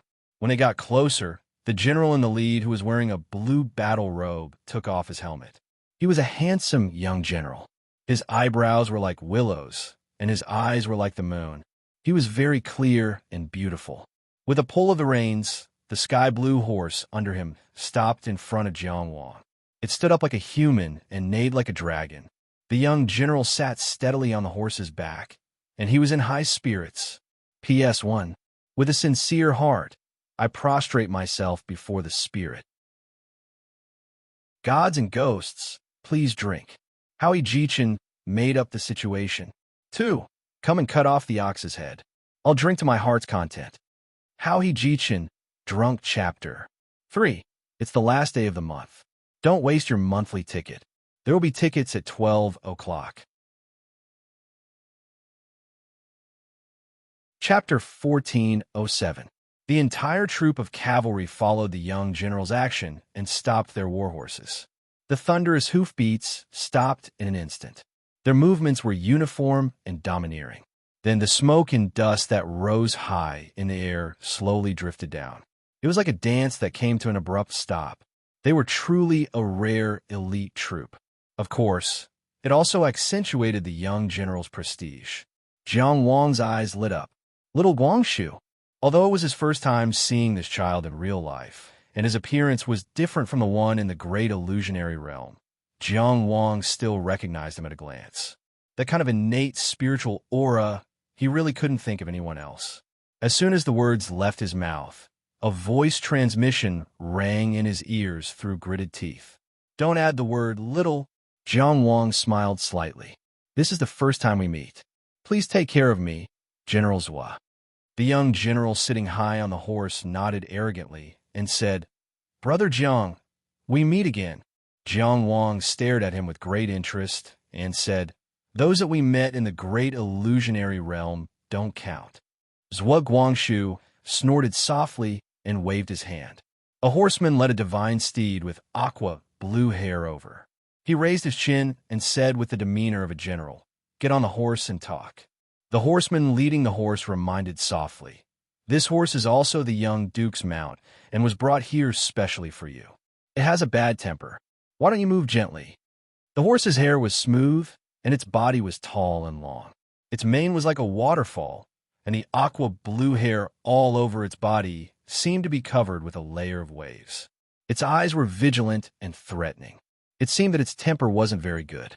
Jiang Wang casually pulled the reins, flipped over, and landed conveniently on the horse's back. The horse moved its nose and raised its hooves, wanting to teach this rude stranger a lesson. But then, a terrifying force came crashing down. The horse's hooves were only raised half an inch before they landed heavily on the ground. It was like an old tree that had taken root and didn't move at all. That snorting sound was only halfway through before it stopped. The horse's head drooped slightly, and the light in its eyes became gentle. It was extremely obedient. Jiang Wang reached out to stroke the horse's aqua blue mane. He heard Zhuo Guangshu say, "This is the first time you've seen me, but it's not the first time I've seen you. While you were risking your life on the river viewing platform, I was leisurely watching the show below the platform." He made the failure to enter the yellow river sound so fresh and refined. Jiang Wang chuckled softly. Following Zhuo Guangshu, he turned his horse around. He didn't ask why Zhuo Guangshu didn't come out to greet him at that time. He only said, "Presumably, my heroic appearance has left a deep impression on you." Zhuo Guangshu subconsciously wanted to refute, but when the words were on the tip of his tongue, he felt that Jiang Wang was right, so he snorted. He held the reins in his hand and kicked his boots lightly. The divine chariot beneath him leaped high into the air and sped off. Jiang Wang rode his horse alongside him. An entire troop of flame-robed cavalry turned around and followed closely behind. The north and south gates of Linshan City were already wide open, and the main streets of the city had long since been cleared. This elite cavalry troop passed through the border city with the sound of hooves like drums. They whistled as they came and whistled as they left. Who was that just now? The heir to the duke actually came out to greet him personally? The guards of Linshan City couldn't help but discuss. Didn't you hear his surname was Jiang? What's wrong with surname Jiang? The mountain and sea territory will be opened in February. Tell me, who in the younger generation can be welcomed by the heir to the duke outside the city? Who else in the world has the surname Jiang? The head of the Yellow River, the #1 inner mansion in history that Ubeda mentioned? What Ubeda said, he really did have an immortal battle record. With the cultivation of the inner mansion, he consecutively killed 4 great demons. Now, he's already in the outer mansion. I wonder how he compares to Lord Do Zhao now. TSK, are you crazy? How can someone who just entered the outer mansion compare to Lord Do? He might be able to fight, right? Didn't he already defeat Chunyi? Who is Chunyi? The voices of the people's discussion naturally always stayed behind the strong. Sometimes it was a kind of decoration, sometimes it was a kind of mud. Jiang Wang and Zhuo Guangshu rode side by side. The man was like an immortal, and the horse was like a dragon. Galloping side by side on the land of Grand Shu, they felt indescribably carefree. Not only were they good opponents in the great illusionary realm, but they also had similar interests and chatted happily. Having a name that wouldn't be easily said was an invisible bond. It made them feel closer to each other. Jiang Wang held the reins and asked in the whistling wind, "Where are we going now?" "First to Huaichang," Zhuo Guangshu said. Normally, the preparation time for entering the mountain and sea territory is 2 months. If you were here last year, there would be plenty of time. It's a bit late now, so we need to hurry. Huaichang is where the Zhuo family's fief is. My family has made a lot of preparations there and has enough conditions to help us adapt to the mountain and sea territory in advance. Jiang Wang smiled bitterly. I also wanted to come last year. At that time, he had a clear goal to enter the mountain and sea territory. However, as soon as he left the Yun country, he was accused of being a demon. Then, he was hunted all over the world. Trouble came one after another. It was really an unexpected disaster. He thought that he had already missed the mountain and sea territory and had failed to keep his promise with Zhuo Guangxu. However, the strange case in Linzi ended early, and he needed to leave. Zhuo Guangxu also said that the mountain and sea territory would open in the second month of the Tao calendar. That was why he went to Chu again. Hearing Jiang Wang's words, Zhuo Guangxu thought of the other's thrilling experience a while ago. His hand holding the reins paused. He still looked forward, but his voice suddenly became much softer. I don't mean to blame you. Duke's two mounts had extremely beautiful fur, especially when they rode side by side. It was like the blue sky, the blue sea, and a mortal world. It was really pleasing to the eye and made people sigh in admiration. They were even more handsome than Lord Zhang's flaming reflection. Jiang Wang drove the horse and turned to look at him. He saw that the young general was galloping, but his figure was steady and unshakable. His elegant demeanor showed that he was a descendant of a famous family. His expression was especially proud. He looked forward with some indifference, but his voice was very weak. What are you looking at? Zhuo Guangxu suddenly said fiercely. Jiang Wang smiled. You're older than I thought.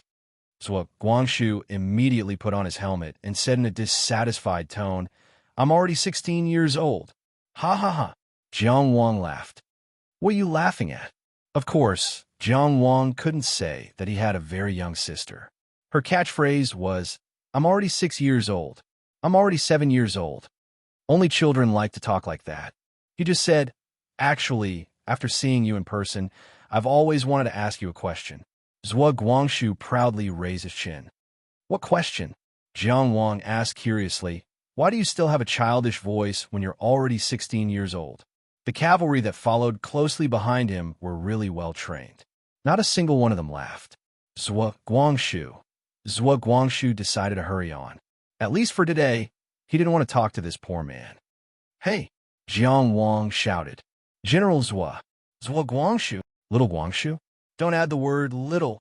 Zhuo Guangxu gnashed his teeth. Jiang Wang nodded sincerely and then asked, Isn't it inappropriate for us to gallop freely in the territory? We're about to enter the city. Do we need to slow down and let someone report to the city guard? To avoid any misunderstandings. Lord Jiang was used to traveling extensively, so he still followed the rules. He wouldn't act unscrupulously just because the Zhuo family was a famous family in Great Chu. After all, this was a serious question. Zhuo Guangxu had the self-awareness of being the host, so he could not answer. He raised his chin and said, When the Zhuo family travels, the places along the way will be prepared. There's no need to say more. Jiang Wang was speechless for a moment. The prestige of the young Duke of Great Chu was indeed much higher than that of a certain young man in Qi. In the kingdom of Qi, Jiang Wang would never have dared to imagine the grandeur of the kingdom of Qi, where the streets of the city were cleared and the people avoided the roads. The troops and horses didn't rest and didn't stop to pass through the city. On the morning of the third day, the horses had already stepped into Huaichang Prefecture. If Zhuo Guangxu didn't come to pick him up, Jiang Wang wouldn't be so fast. It wasn't that he wasn't fast enough, but that he didn't have so much freedom in the Chu territory. The Zhuo family of Great Chu was a family with 3,000 years of history. Together with the Chu family, the Dou family, and the Wu family, they were the oldest families in Chu. They had a deep foundation and a noble bloodline. Although the later generations like the Zhongli family and the Xiang family weren't necessarily inferior to the Zhuo family in terms of strength, they were inevitably inferior to the Zhuo family. As the fief of the Zhuo family, Huaichang Prefecture was very prosperous after thousands of years of operation. The Zhuo family's influence here was deeply rooted in every inch of the soil. Jiang Wang was naturally very interested in the childhood memories of the two brothers, Zhuo Guanglia and Zhuo Guangxu. However, he didn't even have time to rest in the Zhuo family's mansion before Zhuo Guangxu disbanded the cavalry and took him directly to Mount Luo. They had to start work as soon as they arrived in Chu. It seemed that time was really tight. Zhuo Guangxu didn't mention it in the letter before. Otherwise, Jiang Wang would have to bring it forward by 1 or 2 days. Forget it. He was so happy in Yun Nation, so he probably wouldn't bring it forward. They really don't waste any time. Jiang Wang sighed as they traveled in the lush Mount Luo. Huge stones paved the mountain path. The fragrance of flowers floated in the air, and the sound of birds chirping rose and fell one after another. If one didn't feel the urgency of time, they should be able to appreciate the beauty of this mountain. Zhuo Guangshu strode forward. Because if we want to adapt to the environment of the mountain sea realm in advance, we might not have an extra 15 minutes. So, you specially came to the border town to welcome me, not to show me your endless admiration, but to save time. Jiang Wang couldn't help but ask. You just realized? Zhuo Guangshu rolled his eyes. He specially brought a team of elite cavalry to the border town to welcome Jiang Wang. Of course, it was to give big brother Jiang some extravagance. Of course, he wouldn't admit it. Yes, this eye roll is very standard and complete, Jiang Wang commented. This offset his sigh at the child for not being sensible enough. But then again, Zhuo Guangshu's eyes were really big and bright. Unlike Cheng Gung Sheng, every time he rolled his eyes, it seemed like he was doing it secretly. If one didn't look carefully, they wouldn't notice it at all. Think about something more serious, Zhuo Guangshu said unhappily. What was strange was that the two clearly met for the first time in the modern world, but there wasn't the slightest bit of distance between them. It was as if they were supposed to be so close. It was spring, and there was a particularly lively smell in the air. This mountain wasn't well known in the world purely because the Zhuo family didn't open it to the public.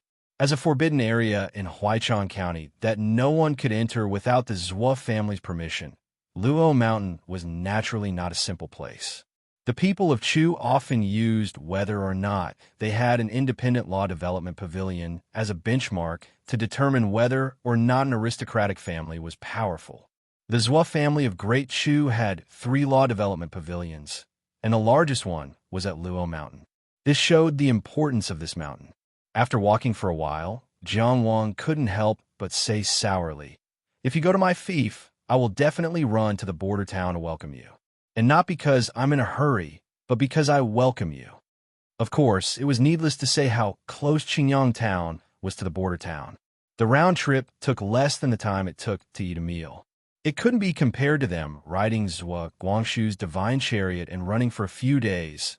Jiang Wang's plagiarism of Qingya Academy's elite disciple, Su Xiangxian, obviously made Zhuo Guangshu not know how to respond. Okay, I know, he said sullenly, but I still treat you as a good friend. That's why I transferred the cavalry to support you. Hey, these things need to be expressed. If you don't say it, how would I know? Jiang Wang beamed with joy. Good friend, good brother, right? Zhuo Guangshu quickened his pace and walked in front, which could be considered a tacit agreement. Jiang Wang smiled and followed him. Why don't you introduce this Luo mountain to me? This is the first time I've come here, so I'm completely at a loss. What kind of flowers, what kind of trees, what kind of history does it have, what kind of powerful people have come here before? You can tell me all about it. Jiang Wang wasn't someone who would make friends easily. On the contrary, he was a little shy most of the time. It was only in front of Zhuo Guangshu that he could find joy in teasing this young man. It was as if he was looking past time to see his past self to another possible self. Big brother Jiang, who had come from afar, was thirsty for knowledge. Zhuo Guangshu could only introduce him casually, but he secretly quickened his pace. The mountain path forked and turned left, passing through a flower bed and a suspension bridge. After enduring the demonic sound for a long time, Zhuo Guangshu finally breathed a sigh of relief. We're here. The suspension bridge behind them had long been hidden in the clouds.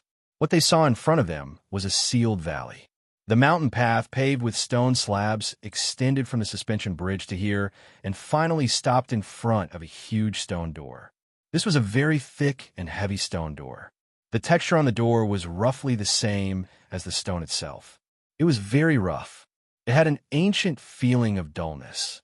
There were no guards in front of the stone door, but there was a tower on the left and right sides. "Uncle Scar," Zhuo Guangshu shouted. There was someone on the tower. It was definitely an expert, because before Zhuo Guangshu shouted, Jiang Wang hadn't sensed the presence on the tower. At this moment, on the left tower, a presence appeared out of nowhere, like a ferocious beast waking up. Jiang Wang immediately sensed danger. The person you invited has arrived? A man with a slanted scar on his face looked down at Jiang Wang from the tower. It was just a casual glance, but Jiang Wang felt that the man was looking for his weakness. He stood motionless, but his muscles had quietly tightened. He was ready to fight at any time. He wasn't worried about any accidents happening in the Zhou family's territory, but it was a kind of fighting instinct. After cultivating to this level, his body's instinct didn't allow him to relax in the face of danger. That's right, Zhou Guangshu answered confidently. The man called Uncle Scar didn't say much. He didn't seem to have much interest in Jiang Wang. He withdrew his gaze and casually pressed behind him. The two huge stone doors slowly opened. Today's guaranteed update has been delivered. The next chapter will be at 12 noon. I'll get up around 9 o'clock, write for 2 hours, and refine for an hour. This is how the morning is arranged. How much more I can get depends on how many monthly votes you cast. Chapter 1408. Rumble. The sound of the stone door being pushed open sounded like a moving mountain. Judging from the situation, these two stone doors were more than 10,000 kilograms heavy. 100,000 kilograms. Zhou Guangshu noticed Jiang Wang's expression and explained, "These two stone doors are 100,000 kilograms heavy. With this senior guarding this place, why would we need such a heavy door?" Jiang Wang said in a tone that sounded like he was trying to curry favor with a friend's elder. Uncle Scar on the tower didn't say anything. He was expressionless. Zhou Guangshu pulled him, lowered his head, and hurried to walk inside. He secretly transmitted his voice to Jiang Wang. "Stop talking. What's wrong?" Jiang Wang didn't pay attention and staggered. He transmitted his voice back, unconvinced. "I'm trying to build a relationship with the strong man in your family, so that people won't say that you don't know etiquette. I know the etiquette of Chu very well. I've read books. Have you heard of Dao chiseling the sea? It's so thick and so long." Zhou Guangshu's face was full of shame. He walked inside with his head down. The building behind the stone door wasn't as complicated as he had imagined. After the two of them walked through the stone door, the first thing that entered their line of sight was a long corridor paved with stone bricks. Jiang Wang couldn't understand the formation patterns carved on the bricks, but the formation patterns were very beautiful. The pursuit of beautiful things was engraved in the bones of the people of Chu. Even the style of the formation patterns was gorgeous. On both sides of the corridor, there were many symmetrical rooms sealed by translucent crystal doors. They didn't know what was in them. The stone door behind them closed slowly. Only then did Zhou Guangshu explain, "This isn't a matter of etiquette. The key is that Uncle Scar isn't guarding here. He's being punished here. Aren't you pointing at his nose and cursing him? So that's why praising him for being a good guard was no different from cursing him to stay in prison for a few more years. No wonder that Uncle Scar didn't even give him an expression." Jiang Wang already knew that he had said something wrong, but he felt that he was despised by his underling, so he still felt very uncomfortable. He muttered, "Why didn't you say so earlier?" Zhou Guangshu choked for a moment. In the end, he didn't say the words, "I didn't expect you to talk so much out loud." Instead, he quickly got to the point. "Let's talk about the mountain sea realm. If a worker wants to do a good job, he must first sharpen his tools. We must first adapt to the environment in the mountain sea territory. Only then can we ensure that we have complete combat strength in the mountain sea territory. Is the environment there very bad?" Jiang Wang asked. "The environment there is completely different from the outside world," Zhou Guangshu said. "My family imitated the environment in the mountain sea territory and specially refined this place." He looked ahead of him and said with lingering fear, "And this place is called the Mountain Sea Purgatory." "Purgatory?" Jiang Wang was a little surprised. Zhou Guangshu said, "I think the name is very appropriate. Every room in front of you is a purgatory in the human world." The youth in front of him confirmed that the next few days of cultivation would be difficult. Jiang Wang actually laughed. "If I knew I would have to suffer like this, maybe I would have run away halfway." Zhou Guangshu glared at him. "Actually, Even now, I don't really understand. Jiang Wang couldn't help but ask, this mountain sea territory, what kind of place is it? Zhuo Guangshu seriously thought about it, as if he was thinking about how to clearly explain it to Jiang Wang. Then he said, the mountain sea territory is a place between reality and illusion. It is a world that Huang Weijin created from nothing, a world that she personally created. Maybe it is just a game. Maybe it hides a heaven-shaking secret. The people who came out there all described its wonders, but no one could say it clearly. Almost everyone said that what they described was just in case. And when we pieced together everyone's words, we really couldn't get a complete picture. It is more complicated and vast than everything that anyone who has experienced it has seen. Because of this, it also has more possibilities that transcend imagination. I can only say that I can't accurately explain it to you, because I also haven't gone in. And the information we have now is perhaps only a leopard spot, a leaf in autumn. I can't tell you that a leopard is a spot, and autumn is a leaf. I'm more and more interested. Jiang Wang turned his head to look at the tunnel in front of him. He only had curiosity and no fear. Then let us start from this mountain sea purgatory. Huang Weijin, the one who made Shumi Mountain Zhan Master Zhao will return after seeing her, the one who created Developing Law Pavilion, the one who made Chu's spells the best in the world, the one who is known as the most romantic in 3,000 years in Chu. The mountain sea territory he left behind. What kind of spectacle was it? When Zhuo Guangshu described it, he actually used the word world. Jiang Wang was really full of expectations. The ancient sages were like the bright moon, often making the later generations look up. Cultivators followed the past and the present. If they wanted to achieve greatness, they naturally had to open up the future. But before that, they had to at least see the scenery that their predecessors had already experienced. Dispelling the fog of history, exploring the legends that had been silent in time, this was the romance of cultivators. If we want to understand a mountain sea territory in advance, we are already in the most appropriate place. Zhuo Guangshu walked forward in the tunnel, reaching out to pat the crystal door of the first room on the left. Brother Jiang, you are good friends with the young master Zhenggenjia. Presumably you are not unfamiliar with the power of Chongxian. Jiang Wang laughed. Of course I dare not be unfamiliar with it. He took Yung Gunzuan as his opponent. How could he not familiarize himself with the power of Chongxian? It was a pity that Sheng did not take down Chongshuan's divine ability. Relying only on the control of Chongshuan's secret technique, no matter how perfect it was still fundamentally different from a divine ability. Although he was already completely familiar with Cheng Gongsheng's secret technique of Chongxian, he could not guarantee that he would be able to face the power of Chongxian. Zhuo Guangshu did not think too much about it, but continued to introduce, the power of Chongxian can be divided into yin and yang. It is the power of clear qi to rise, and the power of turbid qi to sink. In the present world, we are also constantly affected by the power of Chongxian. But most of it tends to be a normal state, neither increasing nor decreasing, and our bodies have long been used to it. Jiang Wang was somewhat surprised. I didn't expect the Zhuo family to have studied the power of Chongxian. Zhuo Guangshu glanced at him. In the world, those who control the secret technique of Chongxian are the most Qi Chongxian family.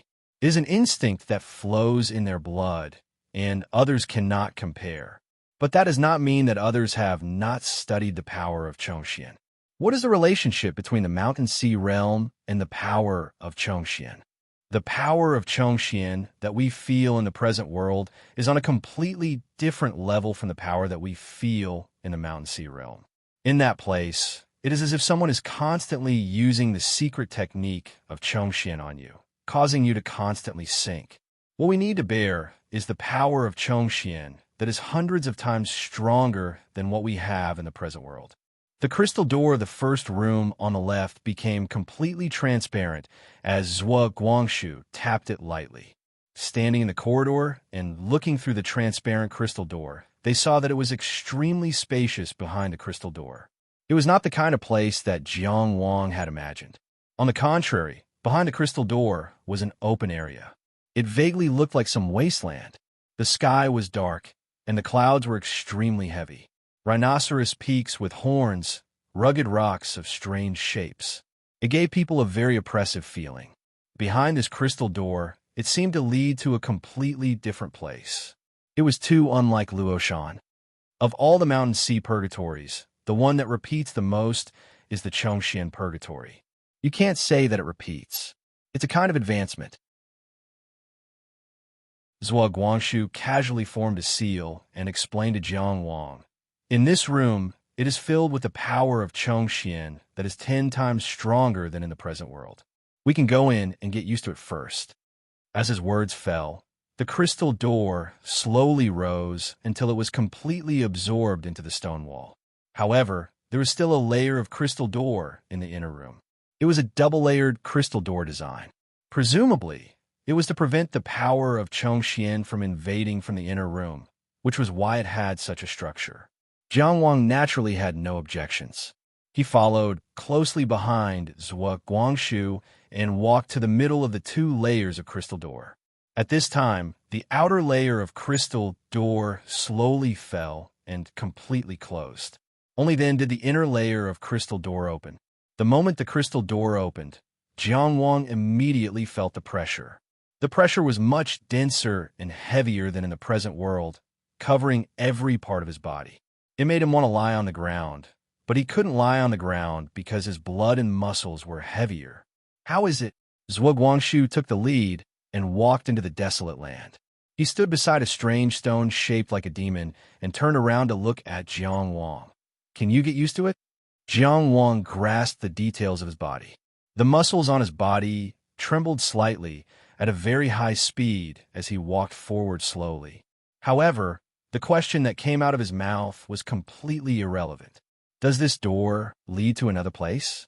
No matter how I look at it, it doesn't look like the Luoshan we were in just now, nor does it look like the valley. After entering the crystal door, their vision was liberated. They could finally see their surroundings clearly. Everywhere they looked, there were strange stones. And those stones, in their natural form, were grotesque, chaotic, and terrifying. They could also hear the cold and solemn sound of the wind, which made them feel even more oppressed. This clearly wasn't a blessed land. In the mountain and sea purgatory, there are indeed many rooms that are connected to special places through formations, so what Guangshu explained, but this room isn't. This room is still in Luoshan. The reason why this place is so big and desolate is completely different from Luoshan. It's all because of the formations. Jiang Wang didn't understand formations, so he could only nod in agreement. But at this moment, suddenly crack. The strange rock next to Zhuo Guangshu suddenly cracked open, and a sharp stone claw stretched out. Jiang Wang calmly observed the changes. He saw Zhuo Guangshu's robe fluttering as he casually grabbed the stone claw. He easily broke it and threw it behind him. He pressed his palm on the strange stone. With a push, the stone collapsed into a pile of rubble before it could completely transform into a demon. It piled up neatly on the ground. This is a stone golem puppet made by the School of Moism. It's used to simulate the environment in the mountain and sea realm, Zhuo Guangshu said casually. The stone golems in the mountain and sea realm won't be so easy to deal with.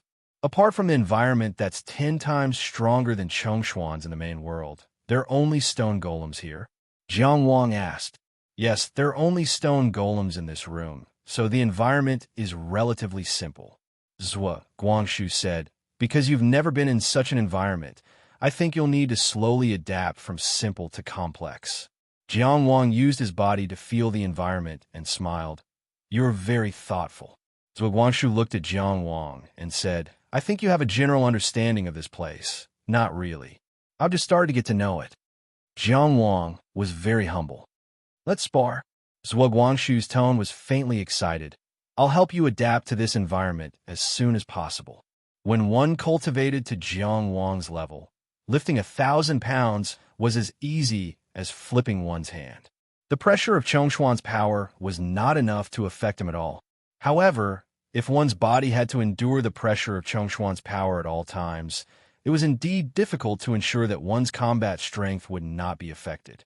Of course, Zhuo had already adapted to it countless times. Not to mention this room that was 10 times stronger than Chengshuan's power. In a room that was 100 times stronger than Chengshuan's power, he was already able to move freely. Therefore, it was inevitable that he would want to defeat Jiang Wang at this time. After all, ever since Jiang Wang became the #1 inner mansion in the great illusionary realm, he had never defeated Jiang Wang even once in a real battle. Jiang Wang would never give in to him. Little Guangshu's thoughts were almost written on his face. It was not difficult to see through him. However, looking at his eager appearance, Jiang Wang could not help but press his forehead. No matter what, I've already established the Starlight Holy Tower. No matter how easy it is to cross the gap between the inner mansion and the outer mansion. After all, I'm also the #1 inner mansion in history, and I've personally established the Star Tower next to the main star viewing. How can you be so brave at such a young age? And to be honest, although Chengxian Fat did not take down Chengshuan's magical powers, his research and application of Dao techniques was impeccable. Although he was unwilling to fight with Jiang Wang later on, in order to let Jiang Wang adapt to young Gunzuin's combat style as much as possible, he personally controlled the field and assisted in training a lot. In other words, this environment with Chengshuan's power was nothing to Jiang Wang. He walked slowly at first, purely because he was wary of the unfamiliar environment, and also because he wanted to tease little Guangshu. Who would have thought that this young man would have such a wild ambition? I'd better adapt a little more, Jiang Wang said hesitantly. I still don't feel very comfortable. Zhuo Guangshu's eyes shone brightly. Fighting is the fastest way to adapt to the environment. We've always done this before. He spoke from his own experience, reasoned and moved him emotionally. How long will it take for you to adapt slowly? The Mountain Sea territory will open on February 16th, and we don't have much time. Time waits for no man. Is that so? Jiang Wang was still a little hesitant. His face was 3% shaken, 6% hesitant, and 1% nervous. His expression was very precise. Come, Zhuo Guangshu invited him enthusiastically. We'll just fight casually to adapt to the environment as soon as possible. Don't think too much. If you must fight at this time, Jiang Wang sighed. All right then. After a short 20 breaths bang, Zhuo Guangshu fell from mid-air into a pile of strange rocks, smashing the ground and filling the air with dust.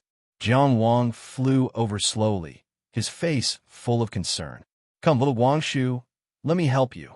Zhuo Guangshu climbed up from the pile of strange rocks, wiped the stains on his forehead, and said in a muffled voice, no need. After he stood still, he couldn't help but say, You've adapted well. Actually, it's not that good. I've been fighting against it forcefully, Jiang Wang said with some regret. So I can't hold back. Little Guangshu, are you okay? Zhuo Guangshu was immersed in the unhappiness of his defeat and forgot to correct the word little. I think this room has limited effect on your training. After all, he was a vigorous youth. After being depressed for a while, he said with great ambition, Let's go. We'll go directly to the room to adapt to 50 times the strength of Chongxian. The jump is that big? Don't worry, you'll adapt well. Zhuo Guangshu encouraged him. Jiang Wang looked a little embarrassed, but he still nodded reluctantly. Okay, I'll do anything to help you. The two of them then walked out of the room. The crystal door slowly closed and returned to its translucent state. They could vaguely see something, but they couldn't see it clearly. Zhuo Guangshu led the way to the 5th room on the left. This time, he didn't say anything and directly opened the door. Behind this crystal door was a desert environment. Sand and wind filled the sky, obscuring one's vision. Occasionally, poisonous creatures such as stone puppets and sand scorpions would appear and disappear in sight. Having already experienced it once, Jiang Wang completely understood that the environment was secondary. It was to let people know that there were such things in the Mountain Sea realm and not to let down their guard. In the Chongxian purgatory, the most important thing was the omnipresent Chongxian strength. 50 times the strength of Chongxian strength in the modern world. In fact, already exceeded the pressure that Sheng usually exerted. But for Jiang Wang, he could still adapt. So after 20 breaths, Zhuo Guangshu was buried in the sand. During the battle, Jiang Wang was full of energy. Once the battle was over, he seemed to be unable to adapt to this environment again. Not only did he fly slowly, but even his words were slow, like an old man. "Little Guangshu, are you okay?" Not long after, ba, Zhuo Guangshu crawled out of the sand and kept spitting out sand. "I'm fine," he said dejectedly with a sullen face. At this time, his body and face were covered in sand, and a sand scorpion was hanging on his messy hair. No one would be able to tell that this young man covered in yellow sand was the handsome young duke. "How about I slowly adapt on my own?" Jiang Wang said. "You've adapted very well." Zhuo Guangshu gritted his teeth. "Let's go to the room with 100 times the strength of Chongqian's strength. Isn't the improvement too fast?" Jiang Wang cautiously objected. "It's not fast, not fast." In order to coax Jiang Wang to keep up, Zhuo Guangshu even flattered him in passing. "With your talent, I think a room with 200 times the strength of Chongqian's strength won't be a problem for you." "Oh, is that so?" Jiang Wang scratched his head and smiled bashfully. "Really, I'm telling the truth. I've adapted myself. It's only been a few days." Zhuo Guangshu hurried a few steps. "Come on, this is the room." Jiang Wang laughed indulgently. "I really don't know what to do with you." He stepped forward and followed. The transition from a room with 10 times the strength of Chongqian's strength to a room with 100 times the strength of Chongqian's strength took no more than half a day. Indeed, it could be called godly speed. The room with 100 times the strength of Chongqian's strength was a huge square stone room. There was nothing inside. It was exactly as Jiang Wang had expected at the beginning, like a sealed practice room. Under this kind of pressure, the cost of building an environment is extremely high, and it's not easy to preserve it, so we avoided those useless things. Starting from the room with 60 times the strength of Chongqian's strength, it's all like this. As Zhuo Guangshu walked in, he explained, "It's definitely different from the situation in the Mountain Sea territory."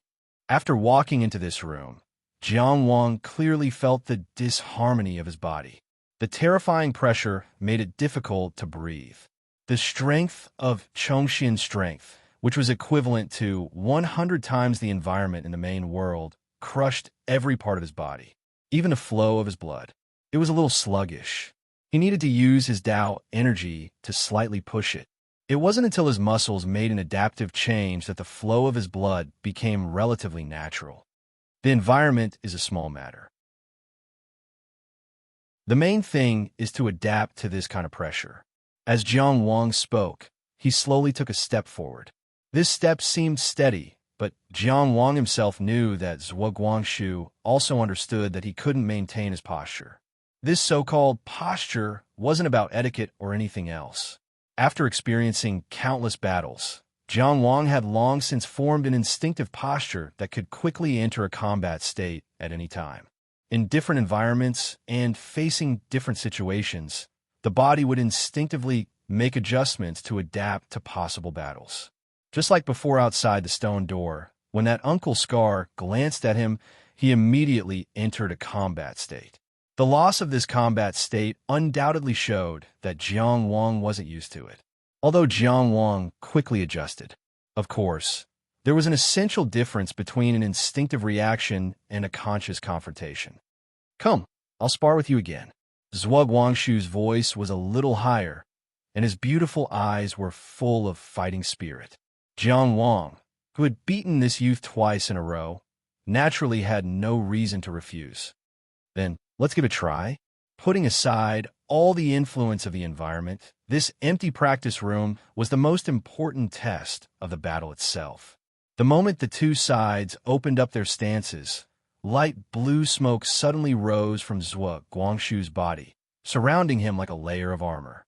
This was a change that had never happened before. Then, with a twist of his feet, he approached. Almost like a blue phantom, he flashed in front of Jiang Wang's eyes.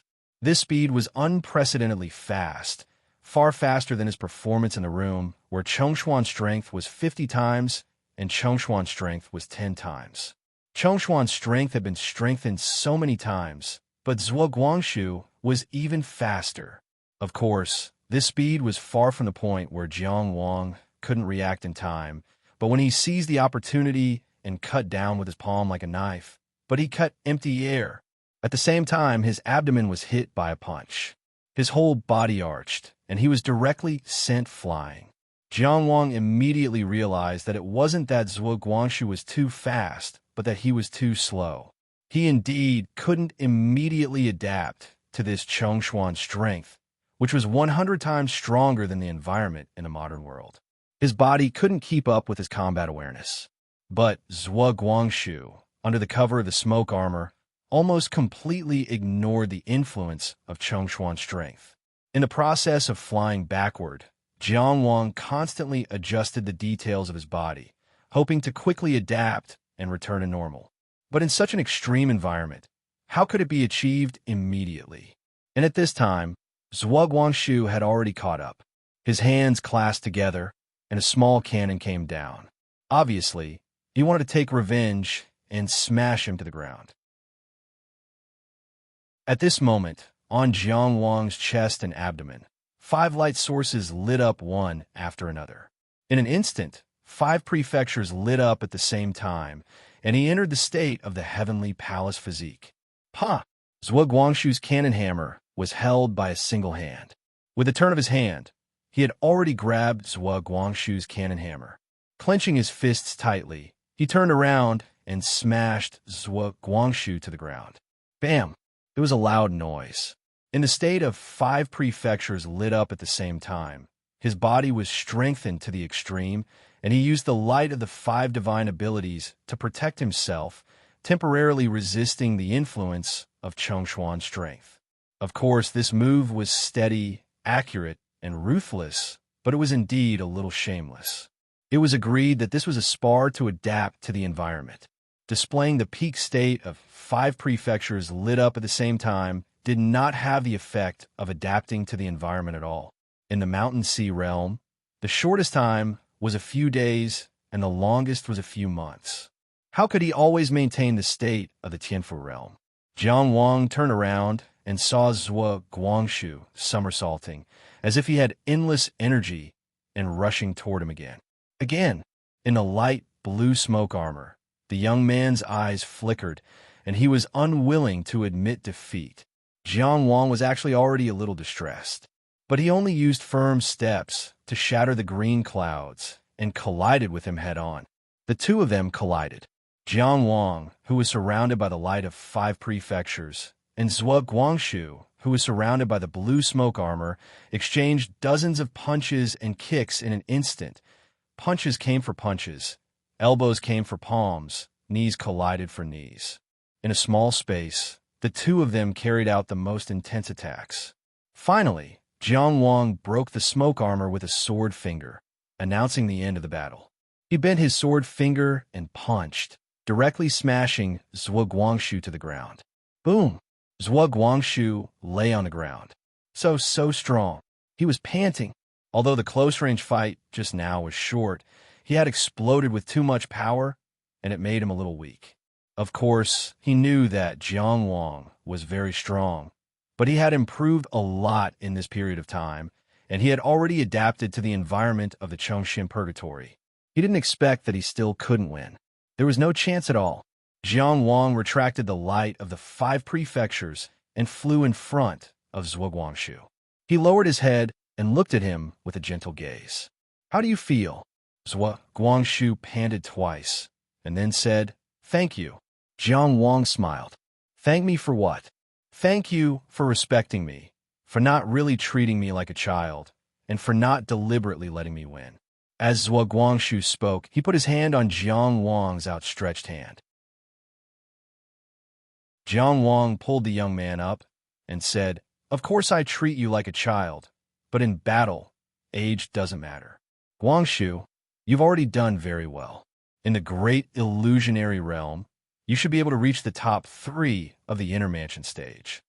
Zhuo Guangshu didn't tell him about his recent ranking on the sword discourse arena. For Jiang Wang to be able to judge so accurately, it meant that he had indeed jumped far beyond the level of the intermansion stage. Glancing at him, Zhuo Guangshu didn't refute anything, but asked, "How's my unshielded smoke armor?"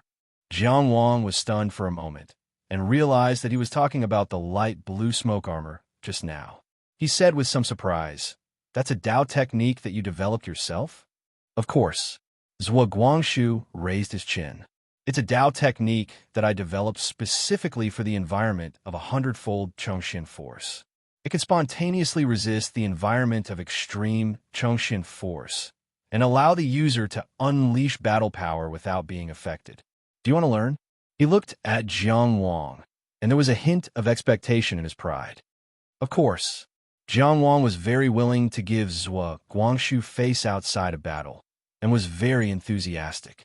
"This kind of profound Dao technique is exactly what I've been dreaming of. Quickly teach me." Zhuo Guangshu. Speaking of which, he did hope to gain this guy's approval. But at this moment, there was only awkwardness. Why could flattery have the effect of ridicule? Zhuo Guangshu took a deep breath and told himself not to be too calculative. Maybe he was being too sensitive? Then let's talk about this Dao technique. I think it will be of some help to our journey to the Mountain Sea realm. Why did I use the form of smoke? Because it has a lot of free space and can withstand more changes.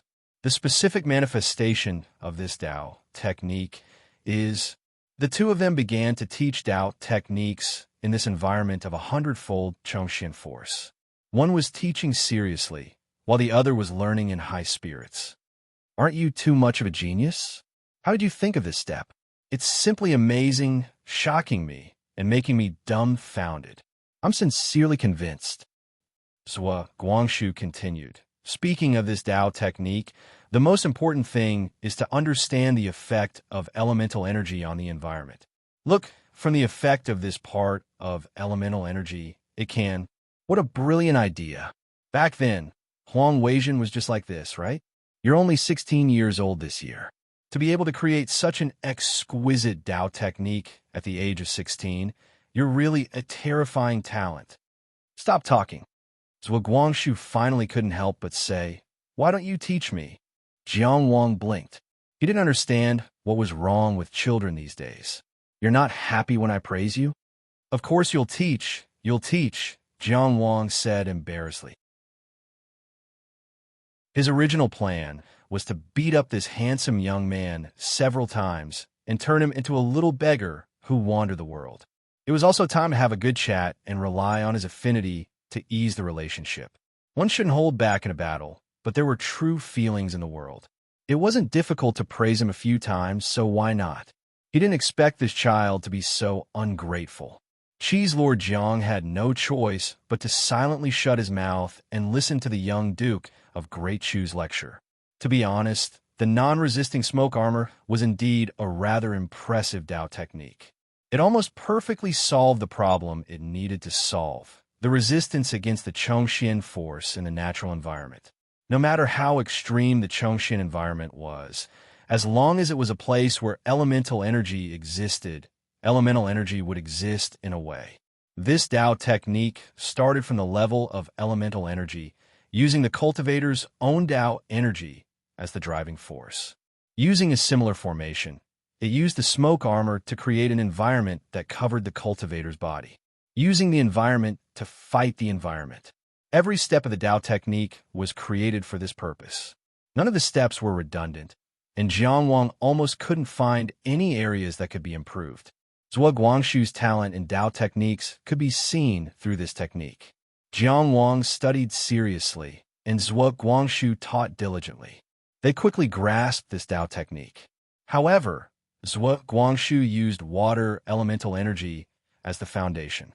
After grasping the essence of this Dao technique, Jiang Wang changed to fire elemental energy, which he was more proficient in. Once the non-resisting smoke armor was activated, fiery red smoke curled around his body, as if he was wearing red armor. Jiang Wang floated in the air, feeling a rare sense of relaxation. The extreme Chongxian environment seemed to have completely lost its influence. His limbs and bones were all at ease. Zhuo Guangshu, who was wearing the light blue smoke armor, floated opposite him.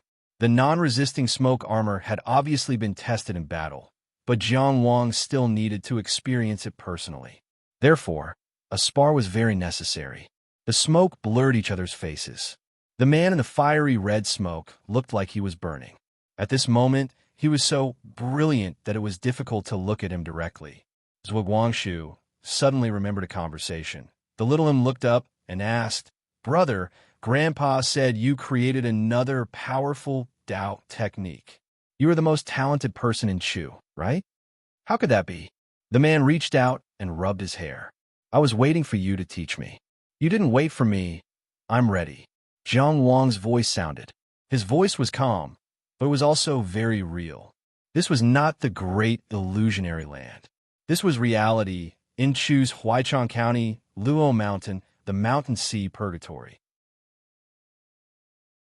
Everything that was remembered in the past would always be in his heart. Everything was real, clear, and in the present. Zhuo Guangshu clenched his fists, and his knuckles cracked. In an instant, his body was like a galloping horse, and he was like a fiend god. "Then I'm coming."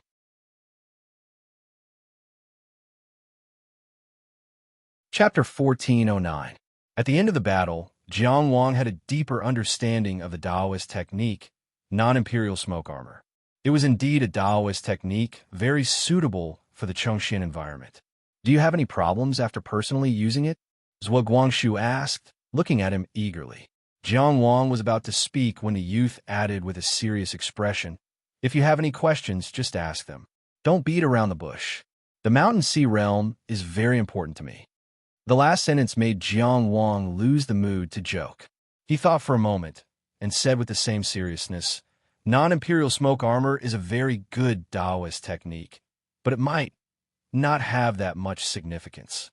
Zhuo Guangshu was silent for a moment. Good guy. When he praised it endlessly, but when he criticized it, he directly denied the significance of this Taoist technique. In the end, he was not someone who couldn't stand criticism. He asked with a proper attitude, "Why do you say that?"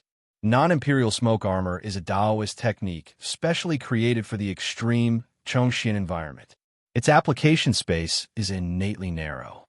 And even in the extreme Chongqing environment, when should this Taoist technique be used? It can't be used all the time, right?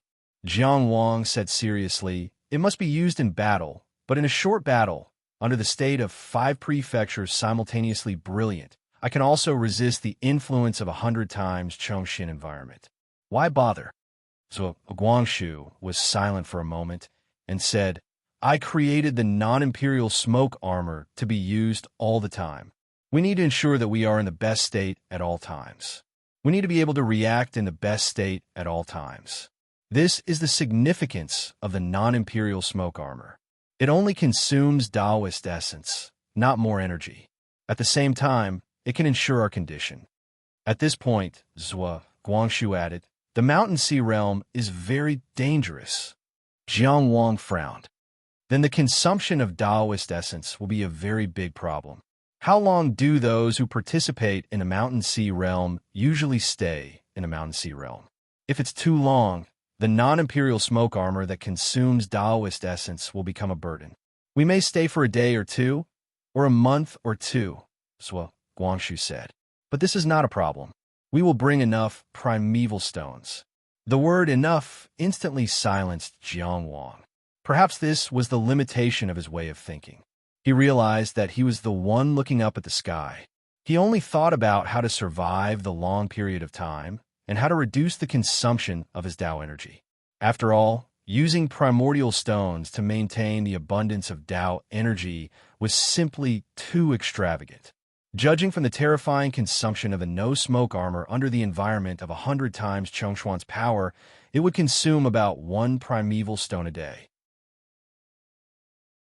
In terms of a month's time, one person would earn 30 primeval stones per month, so 2 people would earn 60 primeval stones. What kind of concept was 60 primeval stones? It was equivalent to 60 A-grade meridian unlocking pills and 20 premium squirrel boxes. Even someone as strong as Ubeidu, who was a perfected person of the present age, would offer him primordial stones as a reward. In the end, he didn't give it to her. Jiang Wang had left Shi for Chu and traveled such a long distance. He had shamelessly asked Cheng Gongsheng for traveling expenses, but Cheng Gongsheng had only stingily taken out a few primeval stones.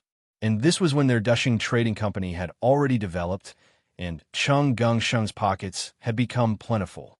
And now, they had yet to see anything, but Zhuo Guangshu was already prepared to throw 60 primeval stones in a mountain sea territory. Then I have no problem. With sufficient Dao energy, the no-smoke armor is very suitable, Jiang Wang said. So Guangshu said, even so, we have to try our best to adapt our bodies to such an environment. We have to consider the situation of using up too many primeval stones or losing a storage box. Of course, unless we live in such an environment for many years, no matter how the body adapts, it will not be as free as without the no-smoke armor. Of course. But speaking of which, Jiang Wang looked around. How did you create the Chongxian environment here? Does the Zhuo family also have Chongxian theurgy? Zhuo Guangshu explained, part of it is the heavy stone. This kind of, or that naturally strengthens or reduces the power of the nearby Chongxian, is very rare. Another part of it is the Chongxian formation disk produced by the Zhonggenjia, or that naturally strengthens or reduces the power of the nearby Chongxian. Jiang Wang almost immediately thought of Xian Kong Temple. Xian Kong Stone? He asked. So Guangshu said, also called Xian Kong Stone or Feather Stone. It is of course one of them, but it is almost extinct now. Xian Kong Stone was extinct. That's saying, using all the Xian Kong Stone in the world to build Xian Kong Temple was not an exaggeration. This kind of precious stone could be monopolized by Xian Kong Temple. Jiang Wang could not help but think. Xian Kong Temple might have been stronger in the past than it was now. Xian Kong Temple was still one of the top sects in the world today. What would it be like when it was stronger and more glorious? The Zhonggenjia actually sold formation discs to Chu? Jiang Wang asked another question he was concerned about. Many forces will build complex Chongxian environments to aid cultivation. Chongxian formation discs are the pillar of the Zhonggenjia's industry. So Guangshu said with some surprise, they make a fortune from this. And you don't know? I don't care about this. Jiang Wang shook his head and said, and since it is a pillar of the industry, Cheng Gongsheng is probably not qualified to take over this business yet. Zhuo Guangshu nodded. That's true. The two stayed in the extreme Chongxian environment for 3 days and then temporarily ended their cultivation. It was not that their bodies could not bear it, but that Jiang Wang had begun to adapt. Along the way, Jiang Wang laid the foundation for his physical body with the Four Spirits body refining technique. Later, he took the Sherman grass given by old Madam Li. Before going to the river viewing platform, he enjoyed the heavenly baths in the hot spring palace. Then, he had the unique body refining technique of the 5 residences of the Divine Mansion. Under the condition of abundant star power, he completed the body refining of the outer level of the Starlight Realm. Unconsciously, his physical body had become quite strong. Although it might not be as strong as Yung Genzuan, who could beat Na Liang, it was no worse than the average military cultivator. With such a strong physical body and his familiarity with the power of Chongxian, he adapted to the Chongxian environment very quickly. Zhuo Guangshu was very happy. According to his original estimation, Jiang Wang should need about 6 to 10 days to fully adapt to the environment where the power of Chongxian was 100 times stronger. The Tianjiao, who was invited to help, took 15 days. Therefore, as soon as he picked up Jiang Wang, he rushed to Mount Luoshan. He did not even set up a table for the banquet. He was in a hurry. He did not expect that Jiang Wang only needed 3 days to complete the adaptation training. This saved them time for future training. Yes, in addition to the training in the extreme Chongxian environment, there were many other types of training. The mountain and sea purgatory, which the Zhuo family built to imitate the environment of the mountain and sea realm, was not just a few rooms built in the extreme Chongxian environment. To be honest, the environment where the power of Chongxian was crushing could not be considered a purgatory, Jiang Wang happily ended the training in the Chongshin environment. There was no room for rest at all. He was pulled by Zhuo Guangshu to open the other crystal doors one by one. As soon as he entered the door, his skin cracked and his body began to bleed. The purgatory of gold, the purgatory of wood with entangled branches and enemies everywhere, the purgatory of water with heavy pressure and suffocating pressure. In addition, there was the purgatory of fire, the purgatory of earth, the purgatory of wind, the purgatory of thunder. All kinds of extremely harsh environments were played out in the secret base of Mount Luoshan Valley. Jiang Wang could be said to be climbing a mountain of swords and diving into a pot of boiling oil. The legendary 18 levels of hell were probably just like this. He had already suffered enough with Zhuo Guangshu before entering the mountain and sea realm. Even with his tenacity, he only frowned every day and then his face fell. In just half a month, Jiang Wang had almost forgotten the purpose of coming to Chu. How was he here to help? He was here to serve his sentence. He was relying on the strength of not losing face in front of his subordinates to maintain his basic dignity. On the other hand, Zhuo Guangshu, who entered all kinds of extreme environments with him, was in high spirits every day. So much so that Jiang Wang had some doubts. Was the mountain and sea realm really that tough? Was Zhuo Guangshu deliberately tormenting him? Was this revenge? But no matter how difficult it was in the mountain and sea purgatory, Zhuo Guangshu was not absent from every cultivation session. As his elder brother, he really had no reason to avoid it. Speaking of which, the cultivation resources and all kinds of enjoyment for the disciples of the top clans were the best in the world. However, in order to temper themselves, they had to suffer all kinds of hardships. The most important thing was that they could safely endure hardships and temper themselves. Take Zhuo Guangshu, for example. The resources needed to build a mountain and sea purgatory were unimaginable for Jiang Wang. With this mountain and sea purgatory, Zhuo Guangshu could adapt to all kinds of difficult environments in advance in a completely safe situation in his own home. Those who were not born in a good family could only adapt when they encountered it. And all the environments that could be considered difficult for transcendent realm cultivators were also environments that could bring real danger to their lives. Most of the harsh environments in life only required resources to adapt to the former, while the latter could only consume one's life. That was the difference. That was why it was said that those big clans could generally see geniuses, because their geniuses would definitely grow into geniuses. And those geniuses who were not born in a good family might not be able to wait until the time to shine. Of course, when it came to the level of peerless Tianjiao like Do Zhao and Yungenzuan, it was not just a good family background that could nurture them. Talent, hard work, talent, and opportunity, none of them could be lacking. After cultivating in the mountain and sea purgatory for a full 18 days, it was finally time to come out of seclusion. If it weren't for his dignity in front of his little brother, Jiang Wang would have almost burst into tears. He was not a person who couldn't endure hardships. What kind of predicament had he not experienced along the way? But he could not stand to change so much every day, so much so that his reverence for Huang Weizhen had decreased a lot. He even suspected that Huang Weizhen had some perverted fetish for deliberately torturing people in the mountain and sea realm. With a casual grab, he grabbed the water droplets on his and Jiang Wang's clothes and hair. After coming out of the purgatory of water, Zhuo Guangshu's mood was obviously better than when he came out of the other purgatories, because this was the purgatory where he could gain an advantage in front of Jiang Wang. His eyes were bright, and his smile was cute. How is it? The cultivation effect is very good, right? In the end, even his clothes and hair were wet. It was enough to show how difficult it was in the other purgatory. Jiang Wang said neither coldly nor warmly, "It's okay." Zhuo Guangshu walked out of the tunnel and said casually, "We can go to Ying City now. First, we can rest and adjust our state. Second, my grandfather has long wanted to see you." As a taciturn elder brother, Jiang Wang said concisely, "Okay." They walked out of the mountain and sea purgatory and left the huge stone door behind them. Jiang Wang had a strong sense of relief. He really wanted to lie on the ground and have good sleep. But after all, he had to maintain his elder brother's dignity. So not only did he not relax, he even looked back and was reluctant to leave.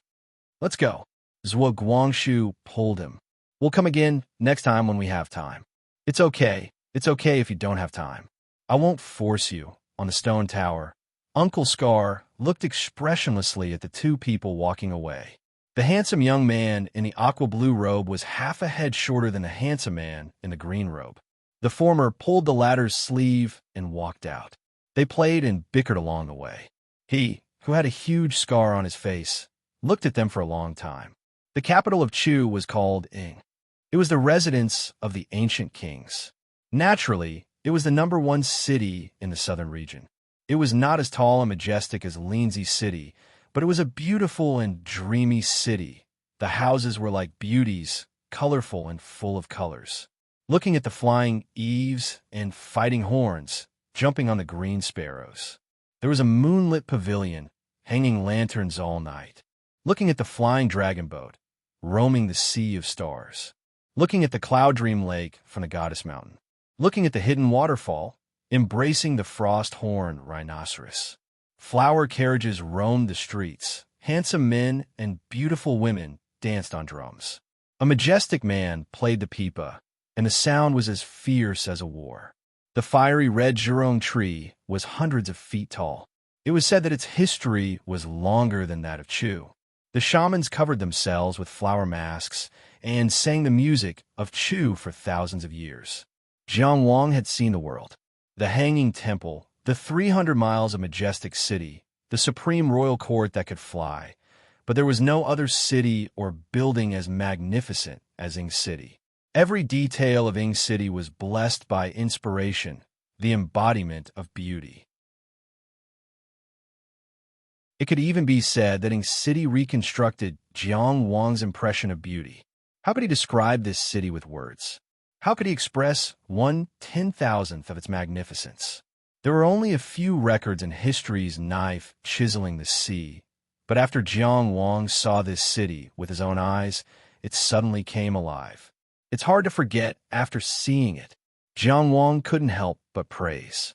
Sitting in a luxurious carriage embroidered with jade threads, the young Duke of Chu watched him look left and right. His eyes were full of smiles, but he said, "You haven't seen anything more beautiful yet. If New Year's Eve comes, the goddess peak will be covered in fog, the frost-horned rhinoceros will cross the street, and a phoenix will fly in the sky." Jiang Wang revealed a shocked expression as if he had never seen the world before. A real phoenix? The young duke smiled proudly. Of course, Jiang Wang could only marvel. He couldn't imagine it. Speaking of which, he had spent almost all of New Year's Eve on the road these past few years. He really hadn't experienced the New Year's Eve atmosphere of any city. The only thing that left a deep impression was in the rain. Zhuo Guangshu's carriage was naturally unimpeded in Ying City. So when it was stopped, it was particularly surprising. "What's the matter?" Zhuo Guangshu's voice wasn't very mature, but it was very dignified at the moment. The coachman replied from outside the curtain, "Young Duke, it's me, your sister," a pleasant voice said. "Where have you been hiding these days?" Jiang Wang's vision blurred, and a tall woman squeezed into the carriage. She was also stunned when she saw Jiang Wang. P.S. The most difficult part of this chapter was the 148 words describing Ying City.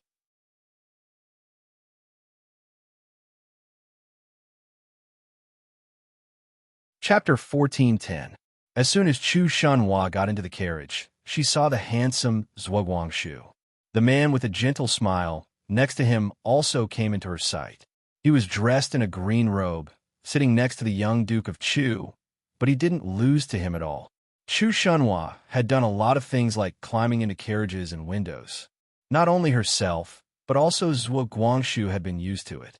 But it was inevitably a little embarrassing to be seen by outsiders. After all, she was the daughter of a big family. She was a lady from a big family. The Chu family was a 1,000-year-old family, and Chu Shanhua was born in Tianjiao. How could the word embarrassing describe her? At this moment, Zhuo Guangshu was leaning against the back wall of the carriage. Jiang Wang was leaning against the window, and Chu Shanhua was leaning against the door with one hand holding the curtain. The smile on her face froze. The three of them didn't speak. Chu Shanhua was silent because of embarrassment. Zhuo Guangshu was silent because he was embarrassed and didn't know how to introduce Chu Shanhua to Jiang Wang. Friend? Sister of the Chu family? Jiang Wang was silent because he didn't know what she wanted to do by getting into the carriage, and he didn't know how she and Zhuo Guangshu usually got along. Maybe they just clapped hands and left? Just like that, the carriage fell into a strange silence. You're here. Jiang Wang was the first to speak. He wasn't a person who liked to show off, but at least he was in front of his younger brother now. At such an awkward moment, as the elder brother, he had to support the situation, so he reluctantly and bravely spoke. Although this opening speech was a little confusing, it broke the awkward silence after all. Chu Shanhua reluctantly said, "Yes." Chu Shanhua, right? Jiang Wang asked. You know me? Chu Shanhua raised her eyebrows. It wasn't hard to guess. So far, the only girls Guangshu had mentioned in front of him was Chu Shanhua. With little Guangshu's proud and shy temperament, he probably didn't have many good friends with girls. And the girl who could directly break into the young duke's carriage on the street must be extraordinary, whether in terms of relationship or identity. Except for Chu Shanhua, there was no one else. Jiang Wang smiled kindly. Little Guangshu always mentions you to me. This sentence seemed to break the distance between them and lighten the atmosphere in the carriage. A smile bloomed on Chu Shanhua's face. He took the opportunity to sit opposite Jiang Wang and said with a dignified smile, "How did he propose it?" Once the awkward atmosphere was gone, she sat down. This oval-faced beauty immediately revealed her dignified and noble side.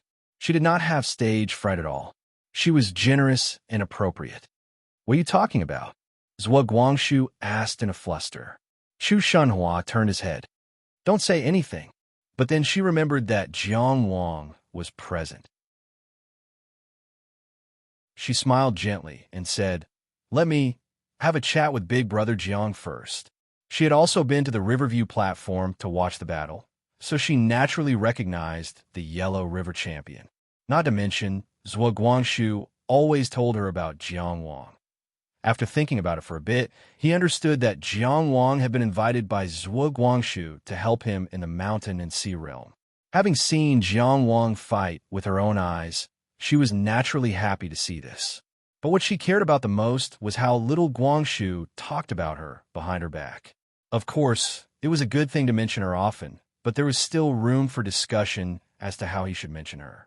He mentioned her so many times that I don't even know where to start. Jiang Wang said without blushing. One moment he said she was beautiful and generous. The next he said she was extremely talented. The next he said she was rare in the world. And the next he said she was lucky. I've heard so much. Chu Shanhua shyly glanced at Zhuo Guangshu. Why aren't you modest when you talk to Big Brother Jiang? You're so annoying. Zhuo Guangshu's handsome face turned red. He wanted to deny it, but after all, he was still rational. If he denied it now, he would be suspected of courting death. I also thought that this child's words were very exaggerated. It didn't seem like he was telling the truth at all. How can there be such a person in the world? Jiang Wang said sincerely. After seeing Miss Chu today, I realized that he was already very modest. Well. Chu Shanhua, who was awe-inspiring in front of Zhuo Guangshu, lowered her head shyly. Big Brother Jiang, you're making me embarrassed. I have a problem. That is, I can't keep my thoughts to myself. Jiang Wang gave Zhuo Guangshu a look that said, "Is your brother good to you?" and then smiled. Okay, I'll go down and take a walk to enjoy the night view of Ing City. I'll give you two some space to have a good chat. Hey, Big Brother Jiang, don't go. Chu Shanhua hurriedly said, I don't have anything to do with Guangshu. I'll go after seeing him. Besides, she said with some embarrassment, we're not married yet, so we're not a couple. We've only been engaged since we were young. Zhuo Guangshu's face turned even redder, as if blood was about to drip out. You've been engaged since you were young, and you're in love with each other. You're such a good match. Jiang Wang smiled. It's just a matter of time. Chu Shanhua's smile grew brighter. Big Brother Jiang, you're Guangshu's big brother, so you're my big brother too. If you need anything in Ing City, just look for me. She looked back at Zhuo and said, you guys take a rest today and let big brother Jiang meet his family. Tomorrow, find a time to bring big brother Jiang to Yellow Millet Terrace. I'll arrange a welcome banquet. She pushed him again. Did you hear that? Only then did Zhuo say, oh. Chu Shenhua called out to Jiang Wang again. Big brother Jiang, come for a drink tomorrow. I'll take my leave now. Then she lifted the curtain and left. She came like a sudden clap of thunder and left like a flash of lightning. She was different from the gentle and graceful ladies of aristocratic families that Jiang Wang had seen in Linzi, but she had her own romantic charm. The window was still open. Jiang Wang looked out. Chu Shenhua's carriage was parked next to it. It was as luxurious as Zhuo. She lowered her body and got in. "Ah, what a good girl," Jiang Wang praised. He looked at the departing carriage and then at Zhuo. He looked at Zhuo and then at the departing carriage with Chu Shenhua. Zhuo blushed and said angrily, "What are you looking at?" Jiang Wang chuckled, but did not say anything else. The little girl was thin-skinned. If he continued to tease her, she might explode. Duke Huai Public House occupied a large area. In Ing City, where every inch of land was worth an inch of gold, just this area alone was enough to show the power of the owner of the house. A pair of red jade lions stood in front of the door, majestic and noble, especially the eyes of the lions, which were overflowing with light, as if they were alive. When the young Duke of Zhuo family returned, Duke Huai Public House opened the door directly and the guards lined up to welcome him. As soon as Jiang Wang got out of the carriage, he saw a beautiful middle-aged woman standing there elegantly. She was dressed plainly and had a dignified bearing. There was an air of nobility between her eyebrows, but it was not overbearing. Instead, she gave off a very warm and gentle feeling. So Guangshu got out of the carriage first and said obediently, "Mother, this is Jiang Wang. He's my helper, brother Jiang Xian, the current champion of the Yellow River." Xiong Jingyu turned to look at him. Jiang Wang bowed first and said, "Junior Jiang Wang greets Princess Royal of Chu." He had done his homework in advance and knew that Zhuo Guangshu's mother was the sister of the current emperor of Chu. Her title was Princess Royal Yuyuan. This was the most appropriate way to address her. Looking at the tall and handsome young man with an extraordinary temperament, Xiong Jingyu's eyes were in a trance for a moment. Her eldest son was also the champion of the Yellow River, but this absent-mindedness quickly faded away. Xiong Jingyu said softly, "You and Guangshu are friends, so you could just call me Aunt. Thank you for taking care of my Guangshu in the great illusionary land, and now you've come all the way to help him." "It's nothing," Jiang Wang said modestly. "In the great illusionary land, Guangshu and I helped each other and grew together. Besides, I also yearn for the Mountain Sea realm. Receiving an invitation is exactly what I wanted." "How are you adapting to the Mountain Sea purgatory?" Xiong Jingyu asked again. Jiang Wang glanced at Zhuo Guangshu and smiled confidently. "Not bad." Zhuo Guangshu seemed to be very dissatisfied with his mother's question and shouted, "How can I help her? I chose be bad." But Xiong Jingyu ignored him and only said to Jiang Wang, "That place is too bitter. Auntie is really sorry for implicating you to suffer with me. Rest well in the residence for a few days and save your energy. Guangshu is cultivating with me. It's not hard, Aunt." Jiang Wang readily agreed. Xiong Jingyu said, "Did Guangshu tell you that his grandfather wants to see you?" "He did." Jiang Wang said, "My husband is a hero. I've admired him for a long time." Xiong Jingyu smiled slightly. She had a good impression of this neither servile nor overbearing young man. "Guangshu's grandfather is waiting for you in the study. I'll take you there." She patted Zhuo Guangshu's head. "You wait. Why didn't you ask me to be there?" Zhuo Guangshu immediately expressed his dissatisfaction. "Is there anything in the Zhuo family that I can't hear? Your grandfather wants to talk to someone. Do you think it's because of you?" Xiong Jingyu turned him around. "Go away. Don't get in the way." Zhuo Guangshu understood that his mother's attitude was irreversible, but he still shouted, "It's okay to talk, but you can't let my grandfather bully people." Xiong Jingyu couldn't help but stare at him. How old is your grandfather? Do you think he's like you children? Zhuo Guangshu was joking. Jiang Wang inexplicably felt a little guilty. Only children want to bully people. Adults want to kill people and rob them. In front of Duke Huai, if he really had any dissatisfaction, how could his small body bear it? But after all, he could only follow Xiong Jingyu, half a body's length behind, walking in the deep courtyard of Duke Huai's mansion. Jiang Wang slowly calmed his slightly nervous mood. He could probably guess why Duke Huai wanted to see him. Zhuo Guangshu's detailed explanation of flame flower burning the city had already explained a lot. Just like Master Kuju could find him through some kind of connection, for a big shot like Duke Huai, it wouldn't be difficult to catch the fate between him and Zhuo Guanglia. Duke Huai of Great Chu was quite arrogant. It was said that when he was young, he was also a demon. Later, when he was in a high position, he gradually began to cultivate his body and mind. Of course, he had been famous for a long time. Today, outside of the Chu country, maybe his notoriety wasn't as widespread as that of the human demon. But people who really knew him naturally wouldn't have such boring thoughts. Jiang Wang thought about Duke Huai's style of doing things in his heart, weighing his attitude when speaking. Suddenly, he heard a sentence from the front. When he left, was he in pain? This voice was too soft, as if it didn't sound. But it was real, and it appeared in Jiang Wang's ears. Jiang Wang didn't dare to look at her expression, but he could feel the pain of this question. This Princess Yu Yin of Great Chu didn't say her name, but Jiang Wang certainly knew who that he was. Not so painful was probably a mother's last comfort. Thinking about it, Jiang Wang said, like a sun extinguished. He left very simply and very brilliantly. Like a sun, Xiong Jingyu murmured. She imagined such a gorgeous scene, and finally felt that it was the ending Guang Lai would choose.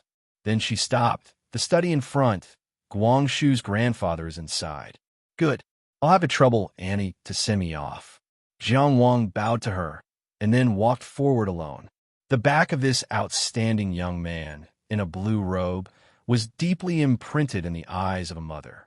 The same head of the Yellow River, the same peerless Tianjiao, the same young and promising person, but he wasn't him. Probably because of the heaven-ascending immortal technique, Jiang Wang had a very immortal aura when he walked. But Zhuo Guanglia was brilliant and dazzling. Xiong Jingyu gently closed her eyes and vaguely saw the back of that young man in a gorgeous flame robe, but that back didn't look back. The door of the study was open, and there were no servants waiting on him. Jiang Wang cautiously walked in and saw a thin old man sitting behind a desk, writing something with a brush. While writing, he didn't raise his head and said, "Sit." Jiang Wang looked around, and then sat on a big chair leaning against the wall.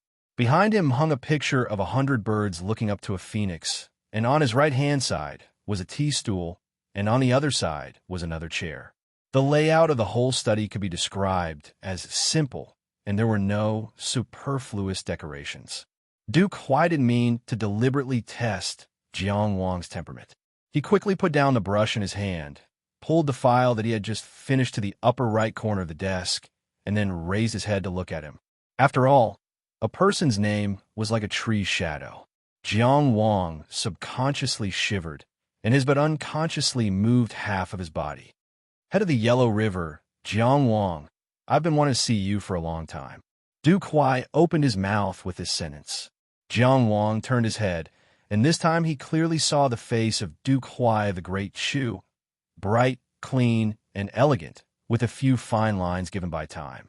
Although he didn't look too old, people could feel that he was an elder, and his majesty was not obvious. It's my honor to be remembered by Duke Huai, Jiang Wang said politely. His respect for Zhuo Xiao was not only because of his identity as Duke Huai of the Great Chu, but also because he was the grandfather of Zhuo Guanglia and Zhuo Guangshu. For the elders of friends, they should be treated as elders.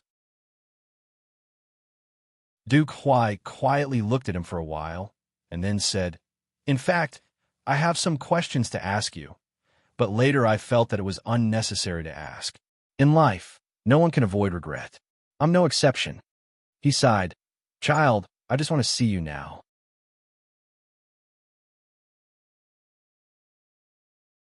Chapter 14:11. So Guangxu returned to his own courtyard and sat in the pavilion for a while, then stood for a while. He didn't know how much time had passed, but he suddenly heard some movement. Turning his head, he saw Jiang Wang walking over under the guidance of a servant. What are you talking about? You chatted for so long? Zhuo Guangxu stared and asked. We didn't talk about much. Jiang Wang smiled. Duke Huai ordered me to perform well in the Mountain Sea territory and not embarrass the Zhuo family of Great Chu. Nonsense, my grandfather wouldn't say such things. Zhuo Guangxu said angrily. Your room has been tidied up. You've worked hard these past few days. Rest first. Tomorrow I... Jiang Wang nodded solemnly. Take me to see your wife tomorrow. I remember. Zhuo Guangxu acted as if he didn't hear. He said with a straight face, Annie Wu, take Mr. Jiang to the guest room. He put his hands behind his back and left with his head held high. Annie Wu was about 40 years old. Her appearance was average, but her clothes were clean and proper. Her words and actions had the dignity of an aristocratic family. She led Jiang Wang to his residence and didn't say anything along the way.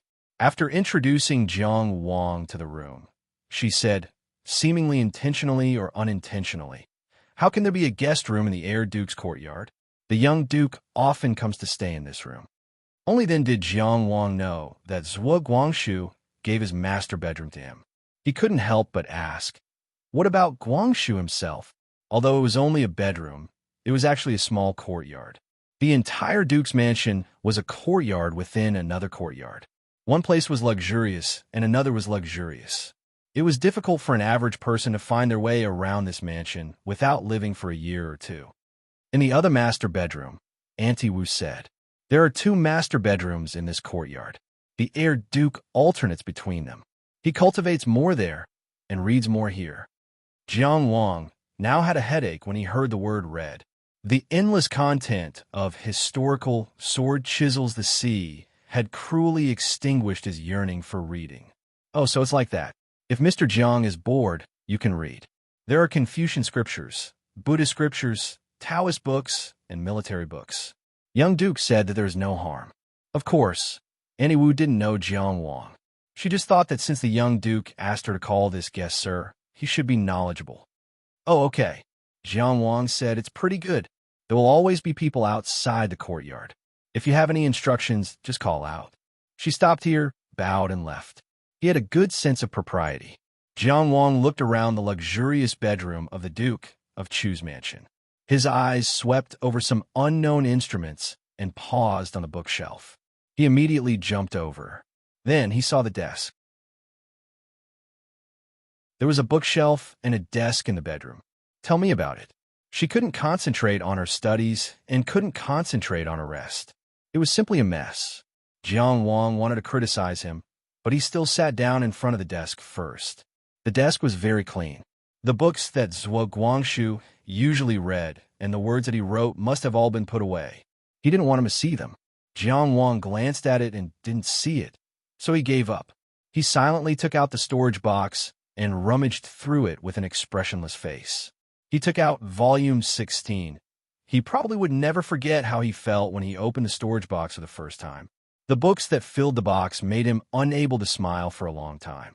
After a long time of self-comfort, he finally became numb. Jiang Wang skillfully flipped the book to the place where he read last time. He paused and suddenly thought of something. The children of famous families like Zhuo Guangxu had read a lot of books since they were young. That was why they had such a good temperament. Shouldn't he give Jiang Anan more responsibility? The world was so vast, and the future was so long. He couldn't let his child lose when it came to laying the foundation. Jiang Wang had the self-awareness of an elder brother and a father. He silently listed this matter as a plan and then buried his head in the book.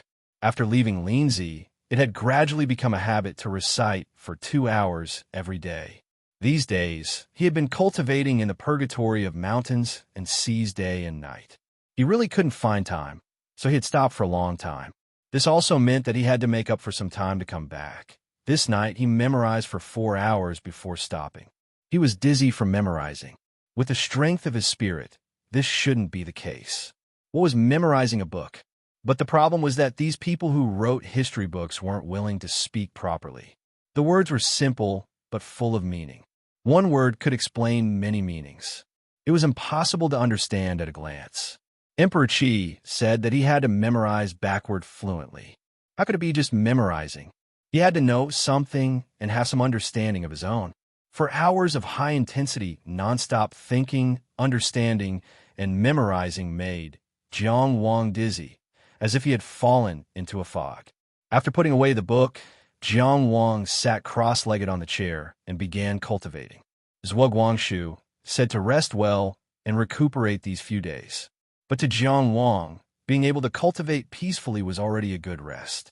In the distant starry sky, a wisp of spirit manifested. Jiang Wang landed in the star building. He was already very used to this kind of cultivation. He kept strengthening the star building, getting closer and clearer to his own Tao path. As long as he persevered, it would be fine. He let his brain rest for a while and leave more thinking for later cultivation. Bang, bang, bang, bang, bang, bang.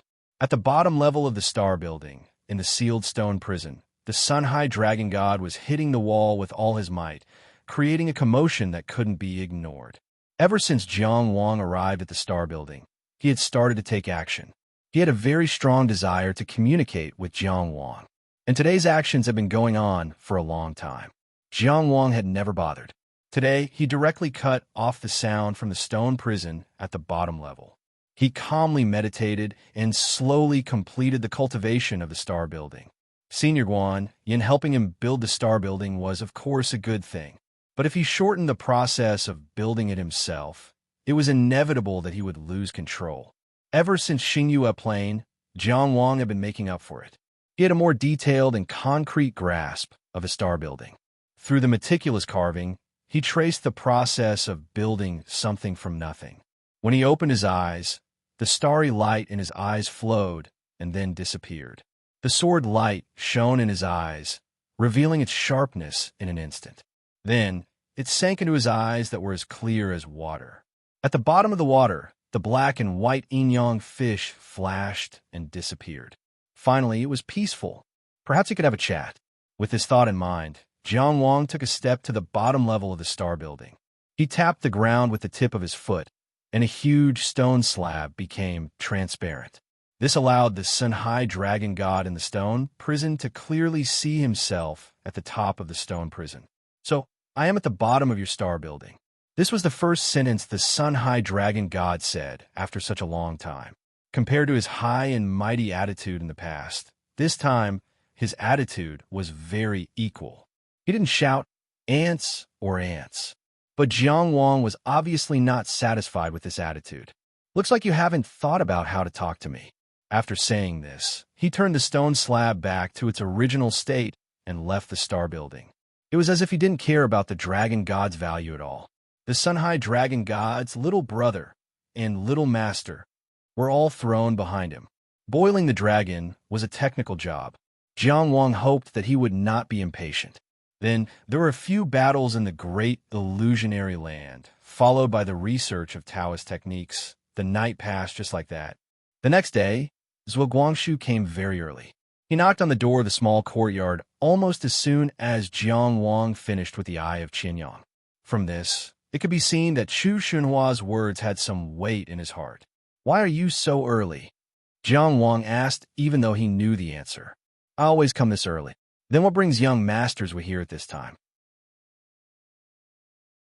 Since we have nothing to do, Zhuo Guangxu hesitated for a long time before saying, "Let's go out for a walk." "I'm not idle. I'm very busy. I still have to memorize the classics, cultivate Taoist techniques, and argue about the ranking of the sword discourse platform." Jiang Wang was very talkative. "Hey, just do it." Zhuo Guangxu grabbed his sleeve and pulled him out, not willing to listen to his nonsense and teasing. Jiang Wang's face was full of smiles. Okay, I'll go with you. Don't tear my clothes. This is a treasure." When Zhuo Guangxu let go of his hand, he said very annoyingly, "Are you in a hurry? Do you rarely have time to go on dates?" Is it because Duke Huai is strict? This won't do. I have to persuade him later. How can I stop a young man from falling in love? The two of them got on the carriage together. Zhuo Guangxu was so angry that he didn't talk to him. Introduce me to the Golden Millet Terrace. I haven't been there yet. Little Guangxu? Shu Shu. Ah Shu. Jiang Wang's devilish voice entered his ears as he tried his best to tease. Hey. Sister-in-law said that she would have a few friends with her. Who are they? What sister-in-law? Zhuo Guangxu couldn't hold it in anymore. Don't call her that. Jiang Wang looked innocent. If you don't tell me, how would I know not to call her that? Zhuo Guangxu glared at him and finally said, There's also Yilan and Chu Yuji. After going through thick and thin together in the mountain and sea purgatory, Jiang Wang had a clearer understanding of Zhuo Guangxu's character. Zhuo Guangxu also slowly got used to Jiang Wang. If there was someone on the viewing river platform who was famous in the world before going on stage, it would be Yilan, who was known as the #1 beauty of Chu. When the teams of the various countries were still on the viewing river platform, Chu Street was always the liveliest. Young masters from all over the world were trying to get into the Chu team. Jiang Wang had once witnessed the scene of the street being filled with people. She was so beautiful that everyone who saw her was stunned. She had the momentum of the #1 beauty in the world. Jiang Wang had indeed seen her on the world platform. Her appearance was indeed unparalleled. However, because of the appearance of Taiyu Zhenrenli, the various countries participating in the unrestricted Tianjiao under the age of 30 didn't have a chance to show their strength. It was a pity. However, Jiang Wang didn't have the mood to get close to the #1 beauty of Chu.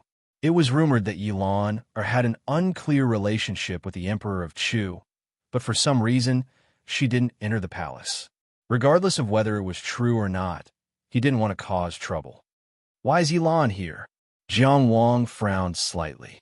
She and Chu Shunhua are close friends and often get together. Zhuo Guangxu said casually. He probably misunderstood something and reminded, Don't have any bad thoughts. As soon as he said this, Jiang Wang said, If she enters the mountain and sea territory with Chu Shunhua, I don't have the confidence to beat them. Zhuo Guangxu was stunned and realized that he had indeed underestimated Brother Zhang's willpower.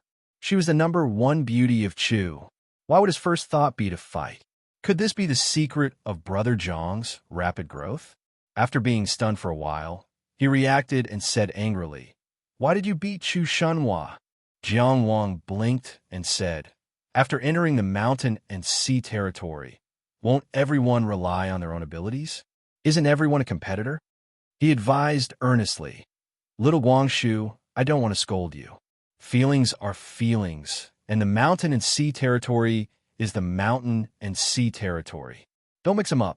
Miss Chu is also a reasonable person. Everyone will compete fairly in the mountain and sea territory and continue their relationship after coming out. Isn't that great? Zhuo Guangxu thought for a while and felt that it made sense.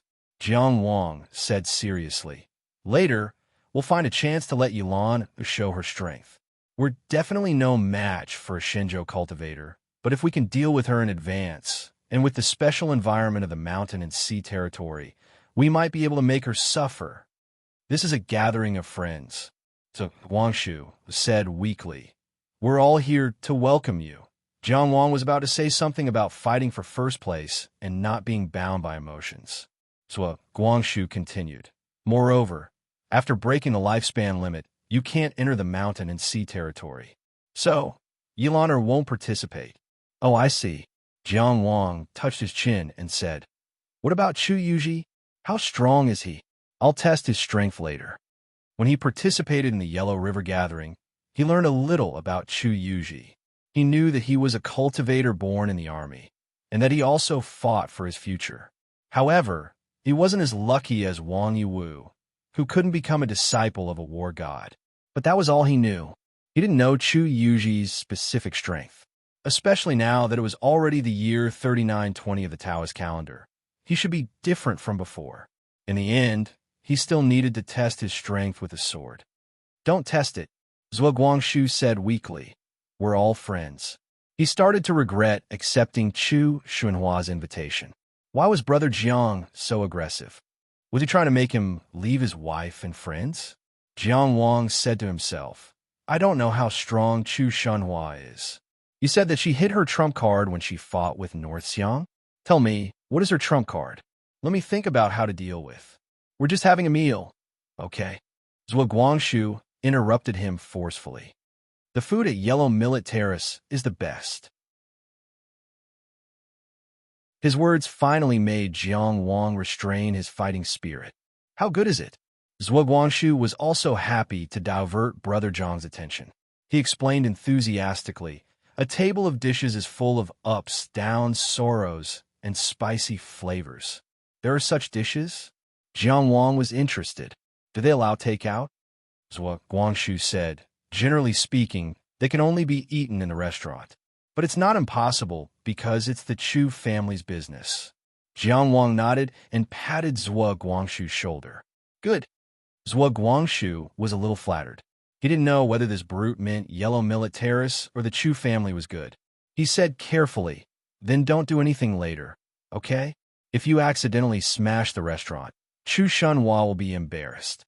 Then you can rest assured about me, right? Jiang Wang comforted him. I don't like to make trouble. Since you said so, you can get along well with your Chu Shanhua later. I'll take you out for a meal, okay? Okay, Zhuo Guangshu agreed. Yellow Millet Terrace was one of the top restaurants in Ing City. It was said that the diners could experience a part of life with just a meal. Unfortunately, it only opened 3 tables a day, which was totally in short supply. It was only the beginning of spring, but the schedule was already at the end of the year.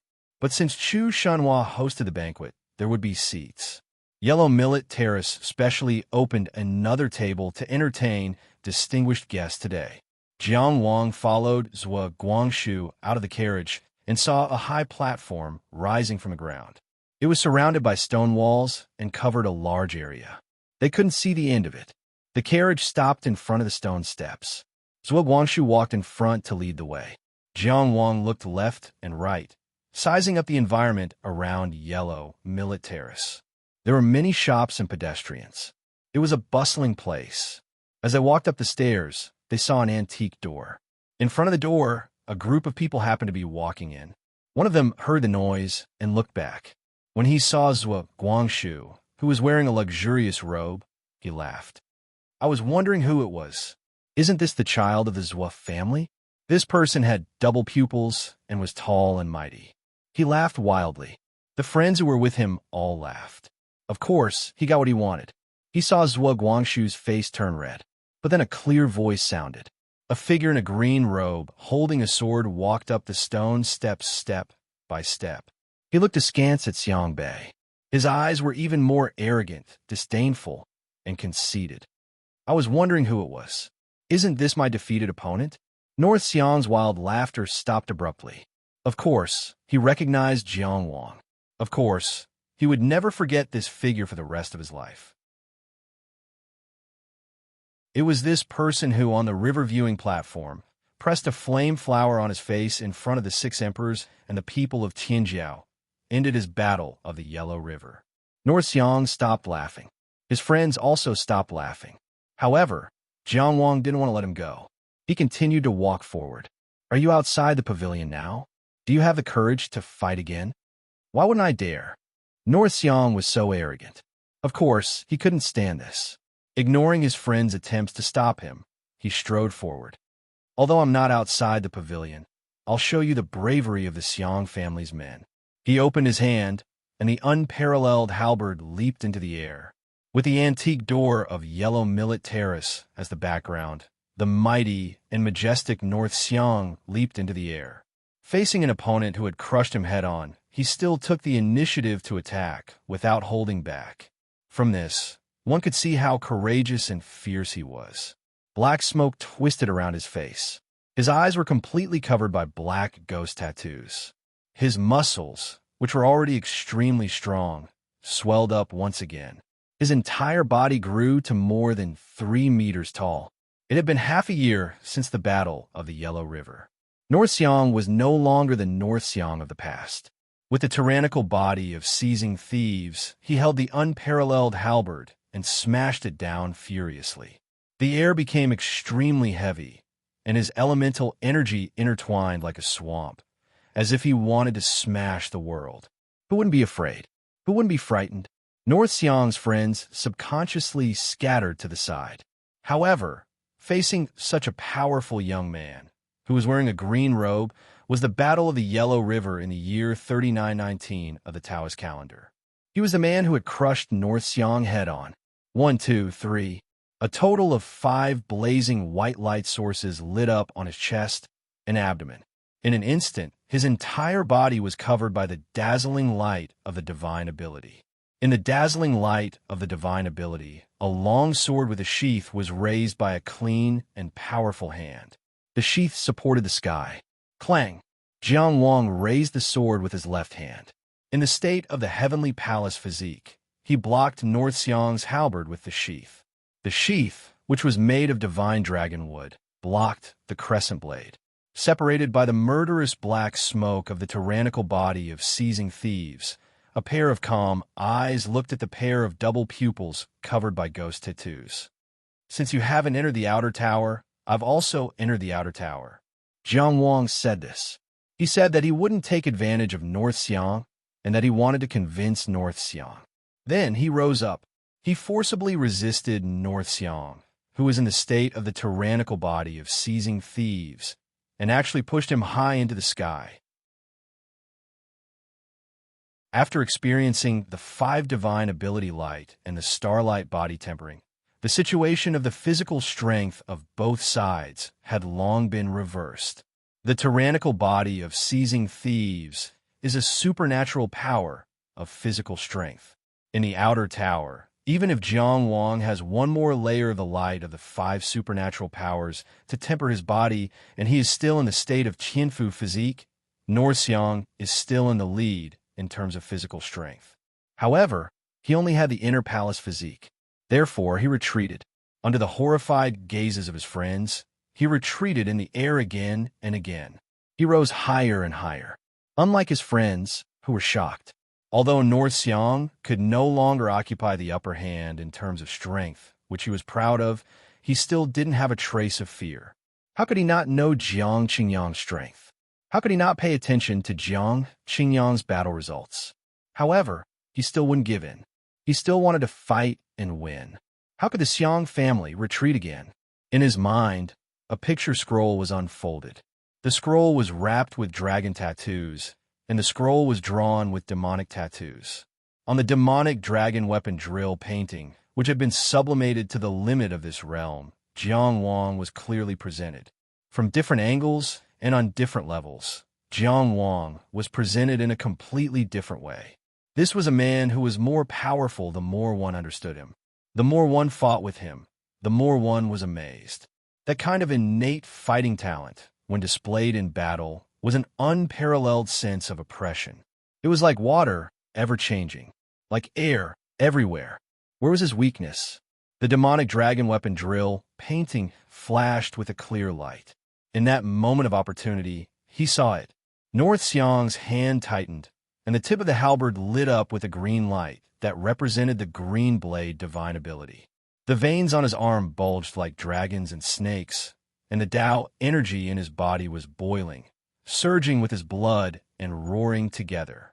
He was about to flip the halberd over and use the 8 Desolation Infinity to save the regret of the river viewing platform. However, at this moment, the halberd suddenly sank. Like a mountain, it pressed down on the halberd. The veins on North Xiang's arm were about to burst. Through the demonic dragon weapon drill painting, he could clearly see Jiang Wang casually threw the sword, and the sheathed sword fell straight to the ground, breaking through the space and the stone steps, causing the ground to tremble. His empty left hand had already reached forward and grabbed. This grab really had the charm of a divine dragon's claw, as if he had really seen a divine dragon and had personally performed it.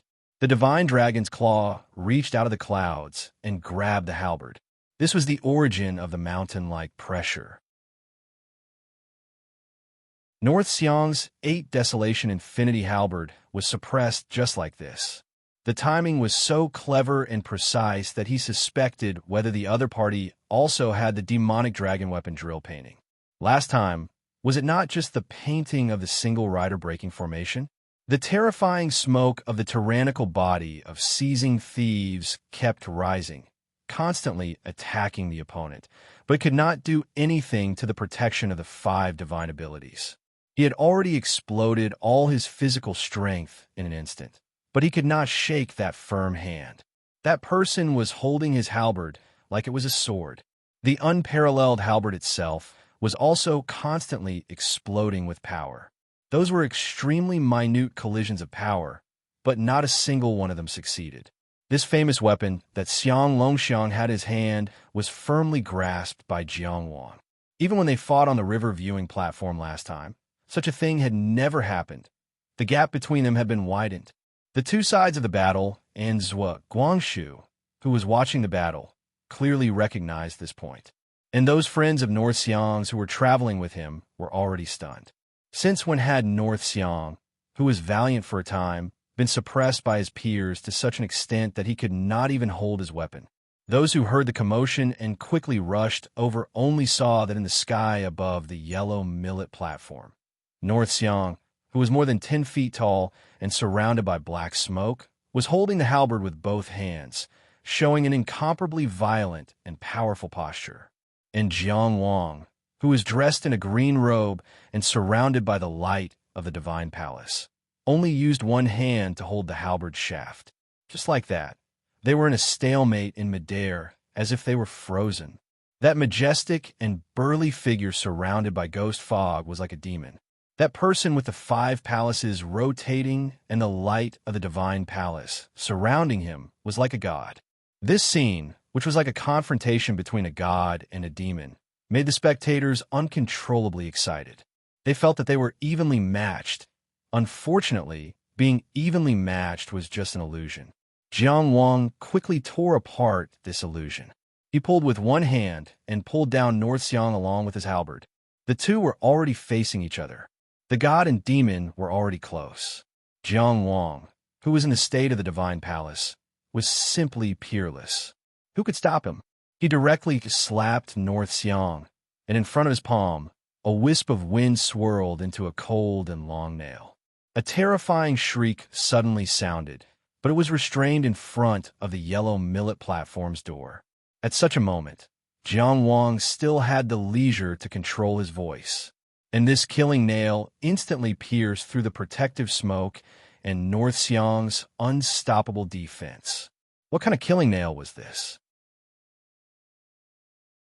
In the Forest Ocean Origin world, it had killed Yin Xiao time and time again, devoured Yin Zhao's beak, and plundered the destructive power of the Forest Ocean Origin world's ultimate dark side. It was a killing nail that was far better than when it was at the river observation platform. It had almost reached the limit of a divine power seed.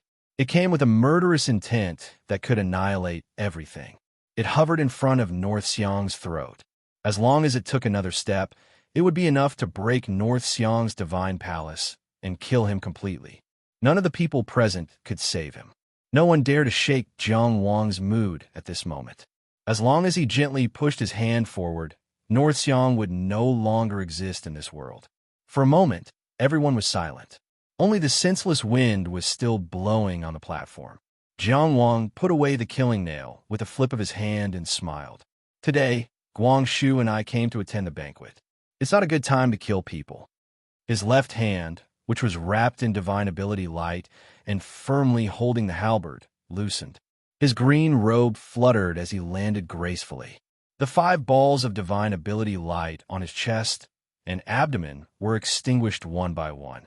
It was as if he had returned from being an expert comparable to a god to a person who calmly attended the banquet.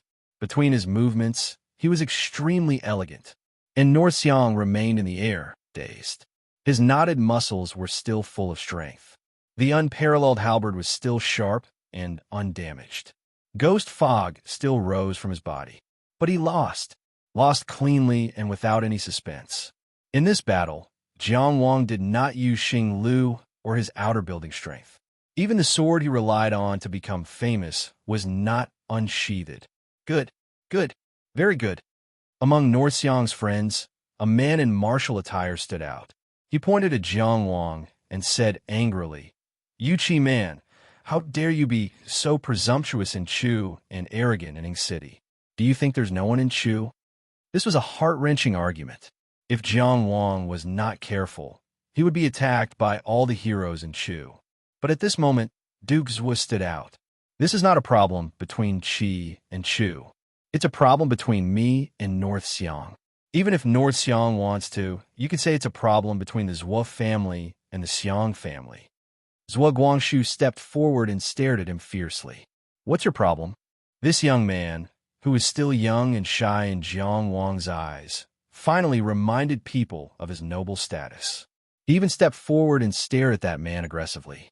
"Are you pointing at me again?" That man's finger trembled unconsciously and dropped down. His face was full of unwillingness and indignation, but he did not dare to point his finger at Zhuo Guangxu again. Although he did not point at Zhuo Guangxu, and it was Zhuo Guangxu who pointed at him himself, he was not qualified to intervene in the problem between the Zhuo family and the Xiang family. He could only say stubbornly, "This Qi man is too presumptuous. Duke Zhuo, even if he is your friend, he shouldn't be in Ing City." Hanli, in the air, North Xiang had come to himself and shouted, "Don't talk nonsense. What's there to talk about when you're not as skilled as him?" He put away his matchless halberd, dissipated his mighty body of seizing thieves, and landed on the ground. His double pupils turned to Jiang Wang, who was standing calmly. "I was defeated at the river viewing platform, and today again. The gap between us has not narrowed, but widened. I think I've failed to live up to the time. Before God comes, I'll see you avoid him. When God comes, please give me another fight." In the battle just now, he could not use his strongest spirit power in front of Jiang Wang. It was equivalent to cutting off one of his arms. Jiang Wang, who had achieved the Tianfu Palace and established the Qing Tower, had now crushed him in all aspects. This kind of crushing attitude was far better than when he was at the river viewing platform. He knew that he was no match for Jiang Wang in the whole inner mansion and outer mansion. Only after achieving God's arrival could his spirit change qualitatively and his heavenly double sun polychoria be able to exert unfathomable power. Only then would he have the confidence to fight with Jiang Wang again. Whether it was Han Li's unbridled criticism or Zhuo Guangxu's bravery, Jiang Wang always smiled calmly. Only at this moment did he stop smiling. Jiang Wang was not an aggressive person. He never was. He was even willing to save face for others, no matter who they were, regardless of their status. North Xiang said, "Before God comes, I'll see you avoid him." These words were already a great concession. It meant that he completely agreed with the outcome of this battle and was willing to swallow the bitter fruit alone. What kind of person would give way to others? Subordinates would give way to Shangwan. Commoners would give way to nobles, and servants would give way to their masters. With North Xiang's status, what he said today would inevitably spread out. The world would know that he was inferior to Jiang Wang from now on. Of course, he took all the blame, and Zhuo Guangxu's threat to Han Li could no longer be established. According to Jiang Wang's character, he was willing to smile back and give him a way out. But at this time, he just said, "It's not impossible to give you another chance, but in the future he pointed to Zhuo Guangxu and said very seriously, "You must maintain the necessary courtesy to my brother. North Xiang, although I'm strong, I don't want to humiliate you. You must know that those who humiliate others will be humiliated by others. Before God comes, you don't have to avoid me. Just apologize to my brother."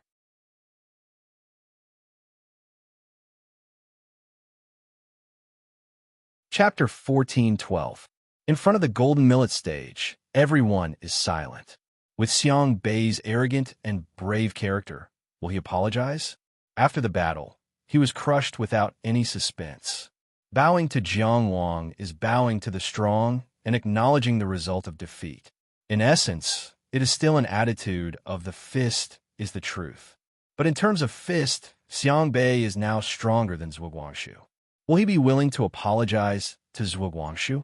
If he doesn't, what will happen to Jiang Wang's don't want to humiliate others? Just thinking about it makes people nervous. It's my fault. Han Li takes the initiative to stand up. I'm willing to. Xiangbei reaches out to stop him. The Xiang family doesn't have the tradition of letting others take the responsibility. I'm sorry for my rudeness today, young Duke Zhua. Even without the mighty body of seizing thief, this man is still taller and more majestic than everyone present. He salutes Zhua Guangshu with hands folded to express his apology. Then he turns around and leaves. His friends also follow him and leave. Whether Han Li or others, angry or worried, they all acquiesce to Xiangbei's decision after his statement. From this, we can roughly see Xiangbei's leadership. His will can be carried out by the people around him. According to what Chengxian Chuyang once casually told Chenggang Sheng, this is the foundation of military talent. For a strong man like Xiangbei who is good at war, his future can't be determined by his personal fighting capacity alone, just like Li Longchuan. Although he lost to Jiang Wang again and again in duels, it doesn't mean that his future is not as good as Jiang Wang's. For a cultivator of war, it is not strange to kill someone who is at a higher level when surrounded by an army. When Xiangbei apologized, Zhua Guangshu didn't speak. After Xiangbei left, Zhua Guangshu still didn't speak. When his elder brother Zhua Guanglia was alive, he was never challenged. At one point, he thought that the world was peaceful and everyone lived in harmony. After Zhua Guanglia died in battle, he was slowly getting used to these things, probing and challenging from all sides. Xiangbei's rudeness today is just a microcosm. As Duke Huai's grandfather, he wouldn't use his authority to help him suppress the matters of the younger generation. He knew very well that he had to take responsibility for the current Zhua family, just like his elder brother had done in the past. After his father died on the battlefield, his elder brother, Zhua Guanglia, reignited the flames of the Zhua family and rose to prominence like a blazing sun hanging high in the sky. On this night, when the sun was extinguished, he had to emit his own light. He had put in a lot of effort for this. He was facing these things now, and he would solve them sooner or later. But sometimes he would secretly wonder what would happen if his elder brother was still here. He didn't dare to look at Jiang Wang. Looks like we won't be able to do business with this table. Right at this moment, a pleasant female voice sounded. As his voice fell, Chu Shenhua walked out. Today, she was dressed in luxurious clothes and light makeup, exuding elegance and radiance. She was different from yesterday, when they had bumped into each other in the carriage. Although the fight between Jiang Wang and North Xiang was short, it was sensational enough. Of course, she noticed it. In fact, when she heard that North Xiang was invited to the table set by Han Li, she was ready to come out to welcome Zhua Guangshu and Jiang Wang in person. But she didn't expect to bump into them so coincidentally, have a conflict, and end so quickly. After a few steps, she heard that a fight broke out, and then saw North Xiang apologizing to Zhua Guangshu. This brother Jiang was really full of martial virtues. Jiang, who was full of martial virtues, apologized to the host. I'm really sorry for delaying your business. It doesn't matter. Chu Shenhua smiled. Our Huang Liang Tai always pays the bill first and serves the dishes later. If they don't eat, I won't lose anything. Jiang Wang thought this sister-in-law was really interesting. He waved his hand and took back his long sword. A hole was left on the spot. Chu Shenhua glanced at it. Jiang Wang said awkwardly, well, I'll pay for it. We're all family. Brother Jiang, what are you talking about? Chu Shenhua smiled generously and said to Zhua Guangshu, why don't you invite Brother Jiang in? Zhua Guangshu, who hadn't spoken for a long time, seemed to wake up from a dream. Oh. He tugged at Jiang Wang's sleeve and walked into the Huang Liang Tai. The antique wooden door didn't have any inscriptions. After crossing the threshold, there was a big stone directly opposite. Only then did the two words Huang Liang appear on the stone. The words were like dancing butterflies, giving one a feeling of entering a dream. It was indescribably lively and unrestrained. Behind the long stone was a small pond. It wasn't the season for lotus flowers to bloom, but there were lotus flowers in the pond. A pair of water ducks were paddling, and a few fish swam in the ripples. On both sides of the pond were elegant corridors, built around the pond and extending separately. Zhuo Guangxu walked to the left as soon as he entered the door. Jiang Wang walked behind him, silently admiring the scenery. Chu Shunhua shook his head and went forward to grab Zhuo Guangxu's hand. "It's this way." He pulled him in a different direction and walked straight to the right. Zhuo Guangxu's face immediately turned red. He struggled but couldn't break free. "Didn't I tell you? In the future, when you come to the Huangliang Tai, you can have a seat in this courtyard. It's specially reserved for you, and only for you.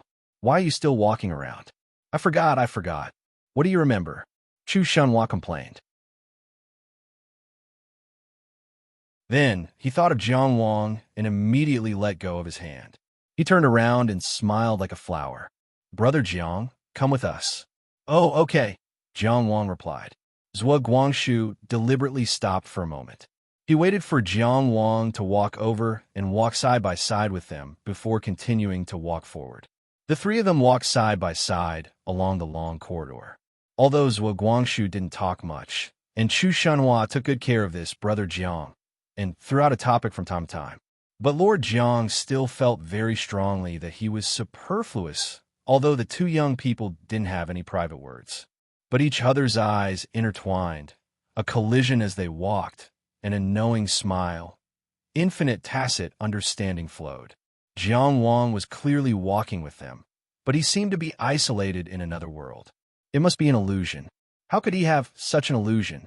Just now, he was still awe-inspiring, suppressing North Xiang of Tianjiao of the Chu Kingdom to stand up for his little brother.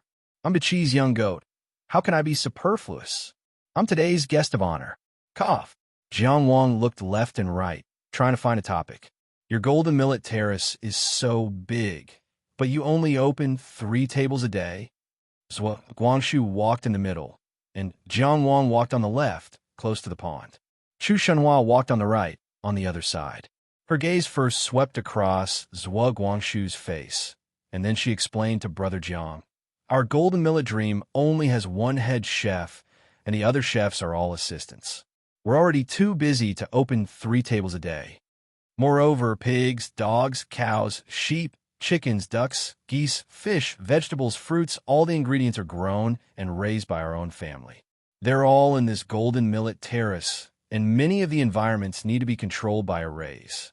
So although the place is big, there are only so many seats to sit down and eat." It was really an eye-opener. It was the first time he heard that a restaurant had to leave space to produce ingredients. This was the Chu Kingdom. Didn't the land cost money? Jiang Wang really wanted to ask how much it cost to eat here, but after thinking about it, he held back. If Chu Shunhua answered honestly, as the big brother, should he pay the bill or not? Eating someone else's banquet, not caring about the price, vulgar. The Chu clan was not inferior to the Zhuo clan at all, and was also one of the top clans of Chu. How could they be treated as vulgar? The three of them turned into a corridor, crossed a stone bridge, and went around a vegetable garden, chatting and laughing, until they arrived at a secluded courtyard. In front of the courtyard stood Chu Yuji, who had been waiting for a long time. This was a young man with a valiant temperament. His style of dressing was considered simple in Chu, with only a martial robe and a waist saber. He was so clean that there was not even a jade ornament on him. Brother Jiang. As soon as he saw Jiang Wang, he took the initiative to greet him. "I can't forget the grace on the Riverview Terrace. I heard from Miss Chu that she and Guangxu wanted to invite you to a banquet today, so I shamelessly came to disturb you. I hope you don't mind. You have an outstanding demeanor, so you must be Chu Yuji." Jiang Wang returned the greeting enthusiastically. "It is my honor to meet you today. I have also heard of your name for a long time." In front of the Yellow River's chief, who dares to use his name, Chu Yuji stepped aside. The two of them were polite here, flattering each other and carrying the bridal sedan chair. Finally, they had the rhythm of a normal person's greeting. Only Zhuo Guangxu silently watched Jiang Wang, afraid that he would find an excuse to throw a punch at Chu Yuji to test his skills. "Let's go in and talk," Chu Shunhua said. "How long are we going to talk at the door?" So everyone laughed and walked into the courtyard together. There were trees in the courtyard, and caged jade birds were hanging from the treetops. The birds had jade feathers and a red crown. When they saw strangers, They softly chirped 3 times, as if they were welcoming guests. Stepping on the stone path in the courtyard, they walked into a small 2-story building. The structure was simple, but there were careful details everywhere. The color was light, but it was not cold. "What is the name of this building?" Jiang Wang asked. Chu Shunhua said softly, "Meet me." Zhuo Guangshu's gaze was soft, but he did not say anything. Jiang Wang was stunned for a moment before he thought of the name. He could not help but look up. There was a couplet in front of the door, engraved on a wooden plaque. The words were clear. There was a sense of eloquence. Zhuo said, "Spread the snow as paper, painting the rivers and mountains for thousands of miles." You said, "Spring comes when one's face is blooming. A lifetime of affection is the flower." Horizontal inscription, "Seeing words is like me." Jiang Wang was hit by the huge and passionate emotion in this couplet. This was a courtyard that belonged to Zhuo Guangshu alone in the Golden Millet Terrace. This was a small building that was specially built for Zhuo Guangshu. Meet me. Think of me, come to meet me. This building is mine. This couplet is mine. Every word is my heart.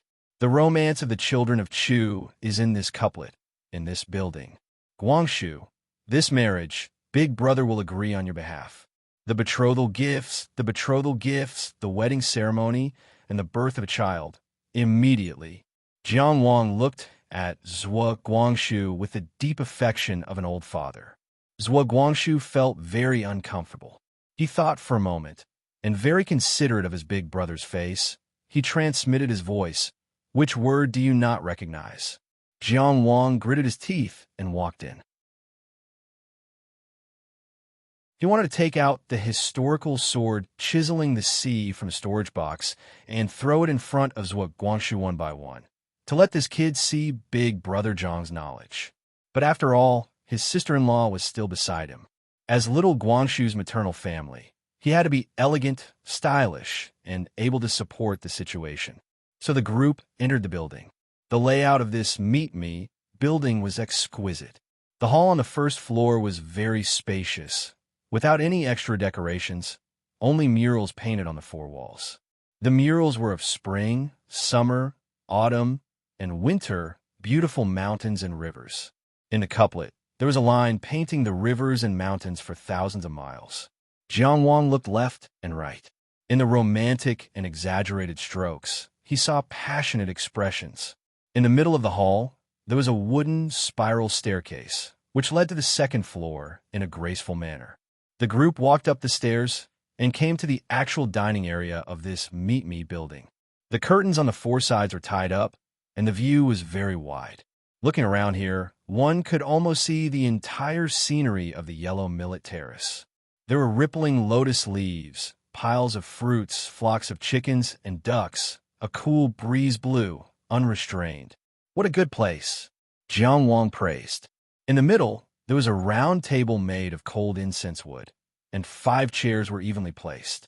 They sat down one by one. Zhuo Guangshu sat next to Chu Shunhua, and Jiang Wang sat on the other side of Zhuo Guangshu. "This is the best place in the Yellow Millet Terrace. Guangshu doesn't go out often, and I often want to come here, but I can't. Today, I'm basking in Brother Zhang's glory." Chu Yuji laughed heartily, sitting on the right side of Jiang Wang. There were a total of 5 chairs, and only the seat between Chu Yuji and Chu Shunhua was empty. Of course, it was empty for the number 1 beauty of Great Chu. The 4 sides were wide, and it was a round table, so there was no distinction of priority. Chu Yuji took the initiative to talk, and Jiang Wang was not arrogant. The group sat down, and there was a harmonious atmosphere. To be able to get Brother Zhang's praise, our Yellow Millet Terrace is famous even in Qi.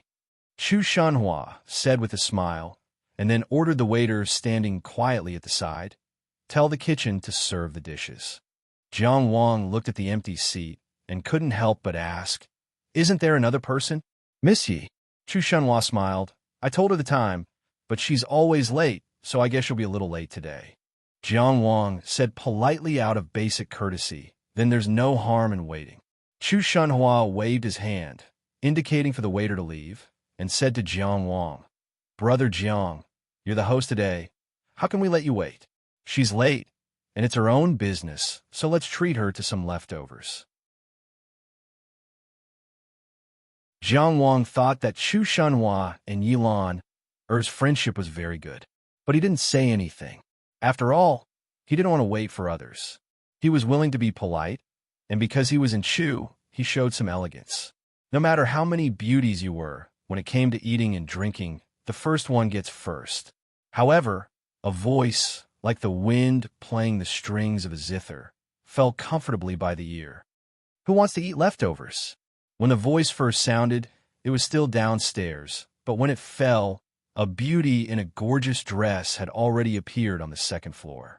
It was too contradictory. You seemed to be able to hear her footsteps going up the stairs, but she was already close to you. Her facial features were so perfect, without the slightest blemish. Her beauty was strong and bright, with a dazzling brilliance. Her eyes seemed to have seen you, but also seemed to have ignored you. Her gaze circled around and finally fell on Chu Shanhua. Her smile was like spring. She seemed to be angry and resentful. Aren't you afraid of ruining the reputation of Yellow Millet Terrace? P.S. This couplet was a spring festival couplet I wrote myself one year. Originally, I wanted to write a new couplet, but I thought that if I spent too much time on these words, I probably wouldn't be able to repay the debt. So I was lazy and used it. Fortunately, it was very suitable.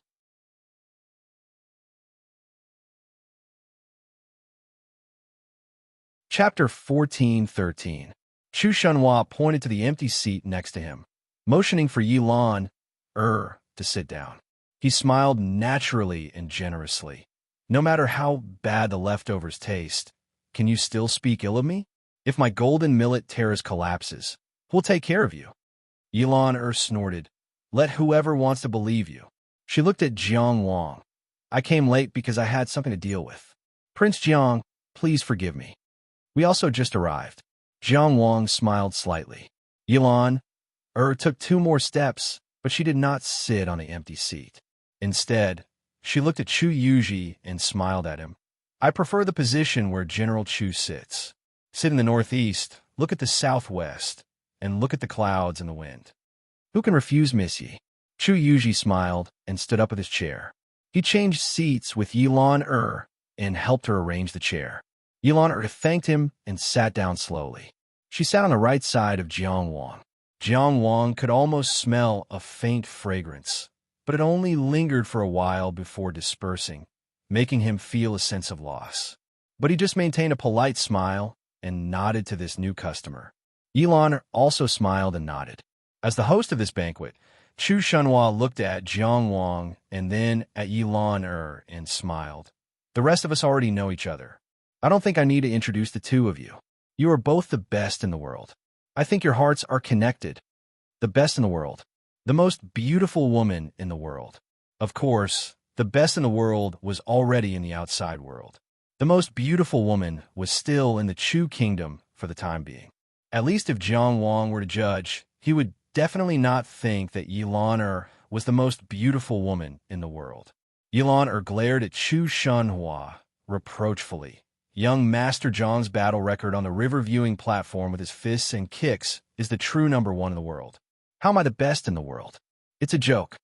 She turned her eyes and looked at Jiang Wang. Long time no see. Prince Zhang's elegance is even better than before. Jiang Wang was stunned. It was not because Yilan was greeting him. It was not because Yilan was too beautiful. Instead, it was his usual polite greeting. Yilan had actually used it first. Fortunately, he reacted immediately and replied first. Oh? As soon as he said that, he realized that his reply was very stupid. It was not easy for the other party to continue the conversation.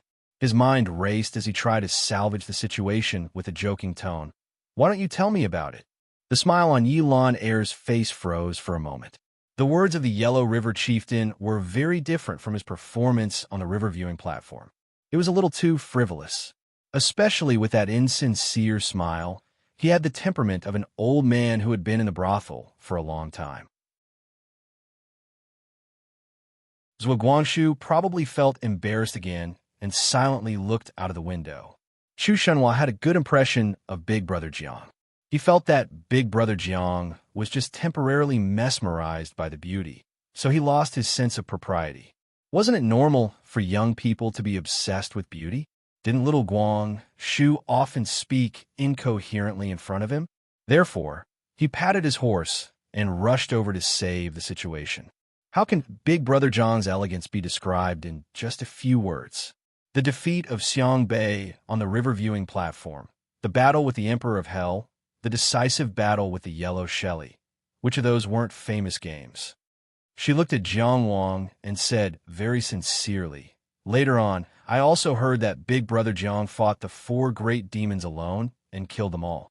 With this legendary battle record, you became the #1 intermansion in history. Can you tell us about such a famous game?" Jiang Wang didn't have a nerve to brag in front of so many people.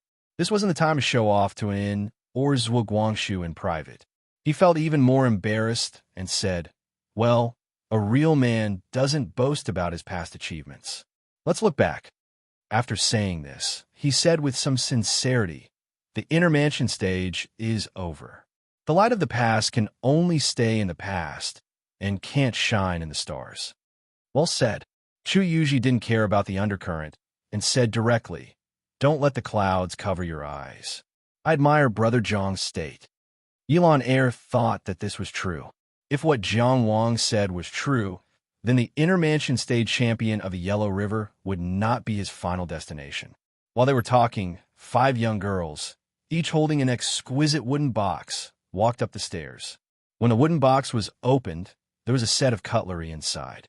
There were ivory chopsticks, white jade bowls, roux-kiln porcelain plates, phoenix-patterned luminous cups. They were carefully placed in front of the 5 people who were seated.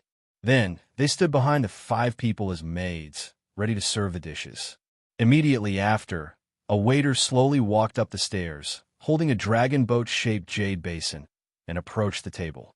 Before the lid was opened, there was already fragrance. The dishes from the back kitchen of the Golden Millet Terrace had been delivered. Thus, everyone didn't say anything and waited quietly for the dishes to be served. This dragon boat-shaped jade basin gently landed in the middle of the round table, appearing very agile. Just the carving of this jade basin was enough to show its value. The maid standing beside Jiang Wang should be the head waiter of this table. She used an appropriate voice to introduce. Today's banquet is the Rising Dragon Banquet. The first dish is called Jade Dragon. The Jade Dragon is also known as the Fish Dragon. It is said to be a dragon species, but it is only a legend. However, it is true that it is extremely rich in spiritual power, and its long whiskers are also true. She reached out to open the jade lid and handed it to the waiter who brought the dishes upstairs.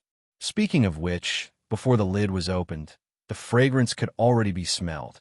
Now that the lid was opened, there was no fragrance at all. Everyone saw that in the dragon boat-shaped jade basin, in the clear fish soup, a jade dragon fish with long whiskers and golden scales was slowly swimming. The corner of Jiang Wang's eyes twitched, and he couldn't help but curse in his heart. Who doesn't know how to cook fish? Who are you trying to fool by bringing a live fish up here? This fish is not yet cooked.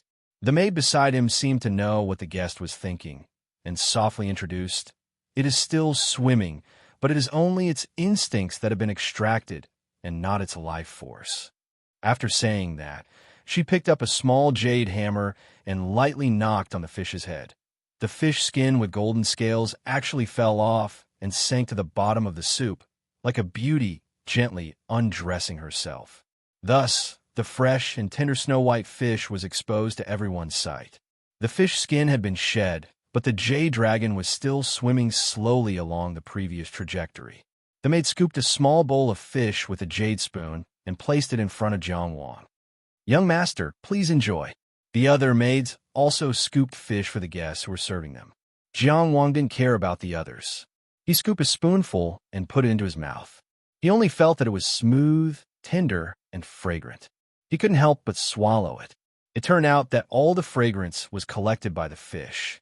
Thus, it exploded on the tip of his tongue and collided with his throat. Even after swallowing the fish, his lips and teeth were still fragrant, just like the jade dragon swimming in the jade basin. The taste of the world. There was only one thought in Jiang Wang's mind. No one spoke. Everyone silently ate the fish in their bowls and waited for the maid to serve the next bowl. The jade dragon in the jade basin of the dragon boat was soon left with a skeleton with complete fish bones, but it was still swimming in the soup. This was its instinct to swim that had been extracted. Jiang Wang glanced at the jade basin of the dragon boat. He wanted to try the fish soup, but the maid who served the dishes didn't seem to have any intention of serving him, just as he was hesitating whether he should do it himself. The maid in charge of serving had already taken back the lid and covered the jade basin of the dragon boat. She seemed to be reminding him unintentionally, "This jade dragon can't drink the soup because all the impurities are in it. This soup is low grade." Jiang Wang thought that the low-grade soup might be tasty as well. However, the waiter who served the dishes had already taken the jade basin of the dragon boat away and went downstairs. It made him feel lost. Some people lived in luxurious houses and tall buildings, and some people didn't even cover their heads.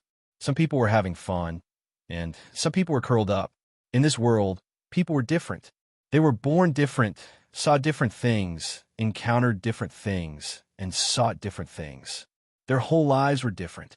Fong Helling would often think of the way those people drank and laughed. He actually wanted to join them. He wanted to be like them, bold and indulgent. But he had always been different from them. The so-called 5 Heroes of Maple Forest was such a laughable title in the world. It wasn't awe-inspiring at all. It was very clumsy. Even in Maple Forest City, they couldn't enter the realm of transcendence. No cultivator would take a look at it. But among the outer sect disciples of Maple Forest City's Tao Academy, it was so famous. In the eyes of people like him who wanted to enter the Tao Academy, it was simply a legend. 5 of the most outstanding outer sect disciples had become sworn brothers with each other. They walked the mountains and rivers together and did justice. Perhaps in the future, they would also wield the sword together. He wanted to participate in it so much. He had also imagined how awe-inspiring he would be when he drew his sword, traveled thousands of miles, and cut off the enemy's head before returning. He wanted to drink wine and sing with his brothers to his heart's content. But in this life, he couldn't. All the people who were later changed beyond recognition were not willing to change in the beginning. Blood. The blood was so bright and painful. He didn't know when it started. Everything he saw was covered in blood. No, that wasn't right. This world was blood red to begin with. No, that wasn't right. You clearly remember when it started. Then why was it vague? Why did he forget? Why was he so cowardly? Why did he work so hard? Why? Yes, so weak. Waves of intense pain came from his chest. It was like ants crawling, like knives cutting, like flames burning. The continuous pain made Fong Helling want to fall down, curl up on the ground, and hug himself.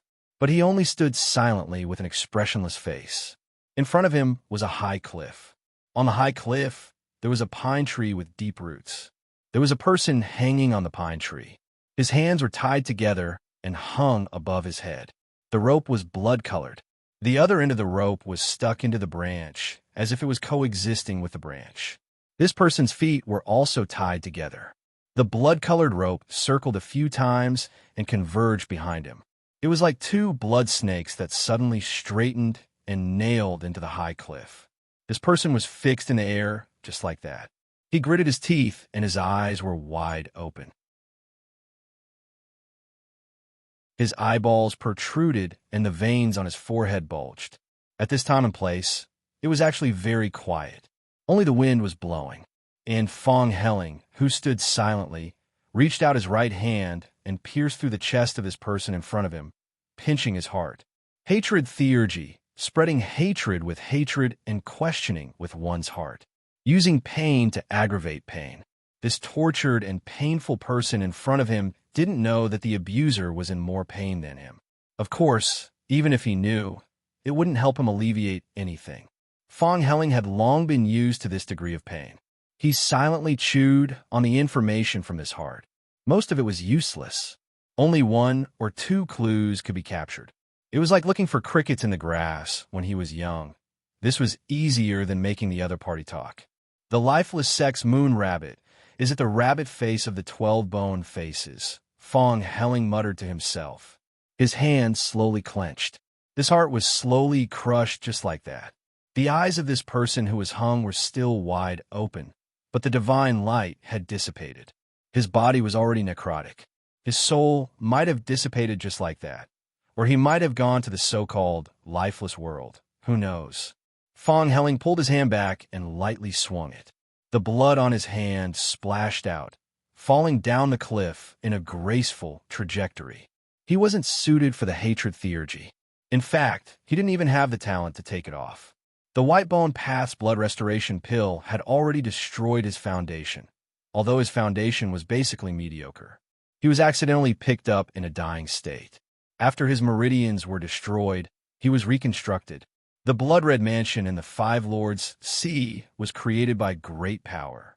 His hatred theurgy was implanted into his body while he was still alive. He wasn't suited for it.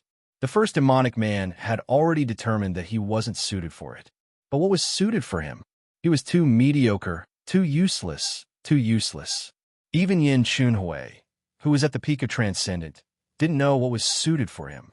Then he could only grasp the hatred theurgy tightly. This was his only choice. Using the hatred theurgy as his name wasn't some great Tao to become strong, nor was it some terrifying perseverance, nor was it worthy of the word willpower. It was just the only hope in this life that was struggling at death's door. The only hope that he could personally take revenge. So he could only do this. He could only walk like this.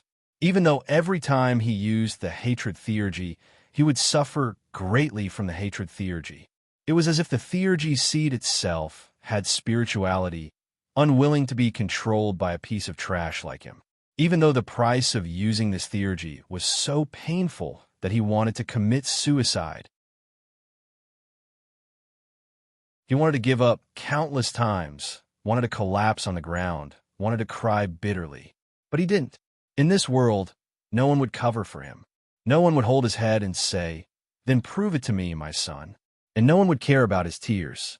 Being strong was the beginning of never being weak again. He no longer lived to prove to anyone. Lifeless sect. Lifeless sect. He repeatedly chewed on this name. This sect that had developed in Yong, Reef, and Luo seemed to have first risen during the war between Zhuangyong and Luo. With the help of the great pain caused by the war, it quickly developed. War, death, hatred, Fong Helling murmured. This sect was practically of the same origin as the Whitebone Path, but they didn't believe in the Whitebone evil god. Instead, they believed in the lifeless sect's ancestor who combined the God Master, the Taoist Master, and the Sect Master. The God Master was their god, the Taoist Master was their ideal, and the Sect Master was their leader. In this aspect, they were completely different from other evil sections. From the Whitebone Path to the lifeless sect, that you too must know something. Fong Helling thought so. But at the same time, he was also very clear. It had only been slightly more than a year since the war between Zhuangyong and Luo Feng ended. This sect was able to develop to its current scale in such a short period of time. The power behind it was definitely not something he could challenge alone. Of course, it wasn't that he didn't have an organization behind him. Even if the fortune teller died, the evil god died, the flesh-cutting man died, and the beheading man died, and nearly half of the 9 human demons died. But this wouldn't affect anything. As long as the forgetful human demon was still around, the Valley of No Return would still be strong. But an extremely loose organization like the Valley of No Return wouldn't be able to provide him with any help. Everyone in the organization was King, doing whatever they wanted. Don't even think about making friends. Everyone in the organization was selfish, cold, and heartless. At most, they tried their best not to kill each other under the will of the sect master. Only by giving orders from above could they unify a little bit of power. For example, the fortune teller demon ordered him to destroy the Azure Cloud Pavilion. For example, the fortune teller demon led the evil god Cutting Man and the rest to plot against Ubedu. For example, everyone had to act under the sect master's orders. But among the 9 human demons, he was ranked 9th. Obviously, even if there were new human demons to fill in the gaps, his ranking wouldn't be higher. The human demon's ranking only looked at strength, not time. So why was he still so weak? I'm a good for nothing. I'm not a good for nothing. Fong Helling's eyes went crazy for a while, but he quickly calmed down. If he wanted to borrow the power of the Valley of No Return, unless the lifeless sect's tentacles reached the Chun Nation. But while this group of lifeless sect members acted crazily, their higher-ups were very cautious. They didn't seem to have any intention of expanding in the short term. Then what should he do? Fong Helling thought silently, then turned to leave. His footsteps paused. At this moment, a person stood in front of him. He didn't know when this person appeared, or how long he had been standing behind him, and he didn't notice at all. More importantly, this man stood there quietly, letting the mountain wind blow his long hair. He had appeared countless times in his nightmares. No, this man was his nightmare itself. In just a moment, Fong Helling's eyes turned blood red, and a cold light jumped between his fingers. In the shortest time, he exploded with all the power he could, including those he had mastered and those he hadn't mastered. In the era of flying sword techniques, there was a swordsmanship named crippled. What was the crippled swordsmanship? The sky was crippled, the earth was lacking, and the people were dying. The most vicious and evil. It was to separate one soul, cut 2 parts of the bones, cut 3 parts of the flesh, and cut 4 parts of the blood. With the body as the furnace, and the life as the fire, a crippled sword was forged. This sword was born with a hole in the heavens, and when it moved, the earth cracked. It was born to kill, and it wouldn't die until it devoured all the souls. This was a taboo technique in the era of flying sword. Even Yin Chunhui, an expert who had inherited the ultimate swordsmanship, described this technique as a vicious sword. Because he struggled with his life and completed a mission that was almost impossible for him to complete with his strength, he was rewarded. Yin Chunhui reminded him that there was no way out. Fong Helling had been practicing this swordsmanship for a long time, so he could completely understand this reminder. This swordsmanship first crippled oneself, then crippled others. It was definitely a product of the narrowest and most radical period in the era of flying sword. It could even be called the legacy of the era of flying sword. But what choice did Fong Helling have?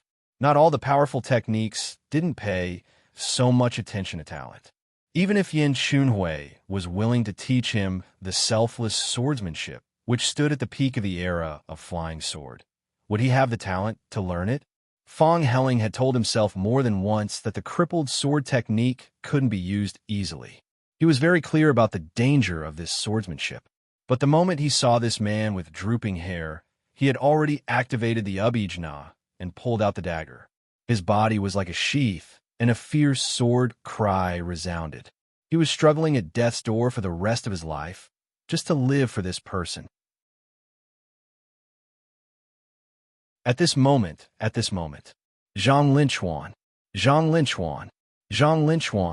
I'll let you know my hatred. Fong Helling had never felt so powerful before. The surging power was flowing in his body.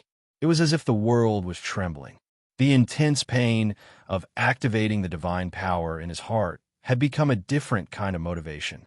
His soul was trembling. Everything that he had struggled all the way was going to burn in this round. At least in this round, Zhang Linchuan. You have to look at me. In Fong Helling's blood-red eyes, he could only see that person at this moment. Then he saw that person quietly raise his eyes and cast a look. It was just a look. It was a calm gaze that could be called gentle, but it was also distant and indifferent. He wasn't dissatisfied with this world, but this world had nothing to do with him. It was about such a look. It was like a mountain pressing down. His body was infinitely heavy. His heart was infinitely heavy.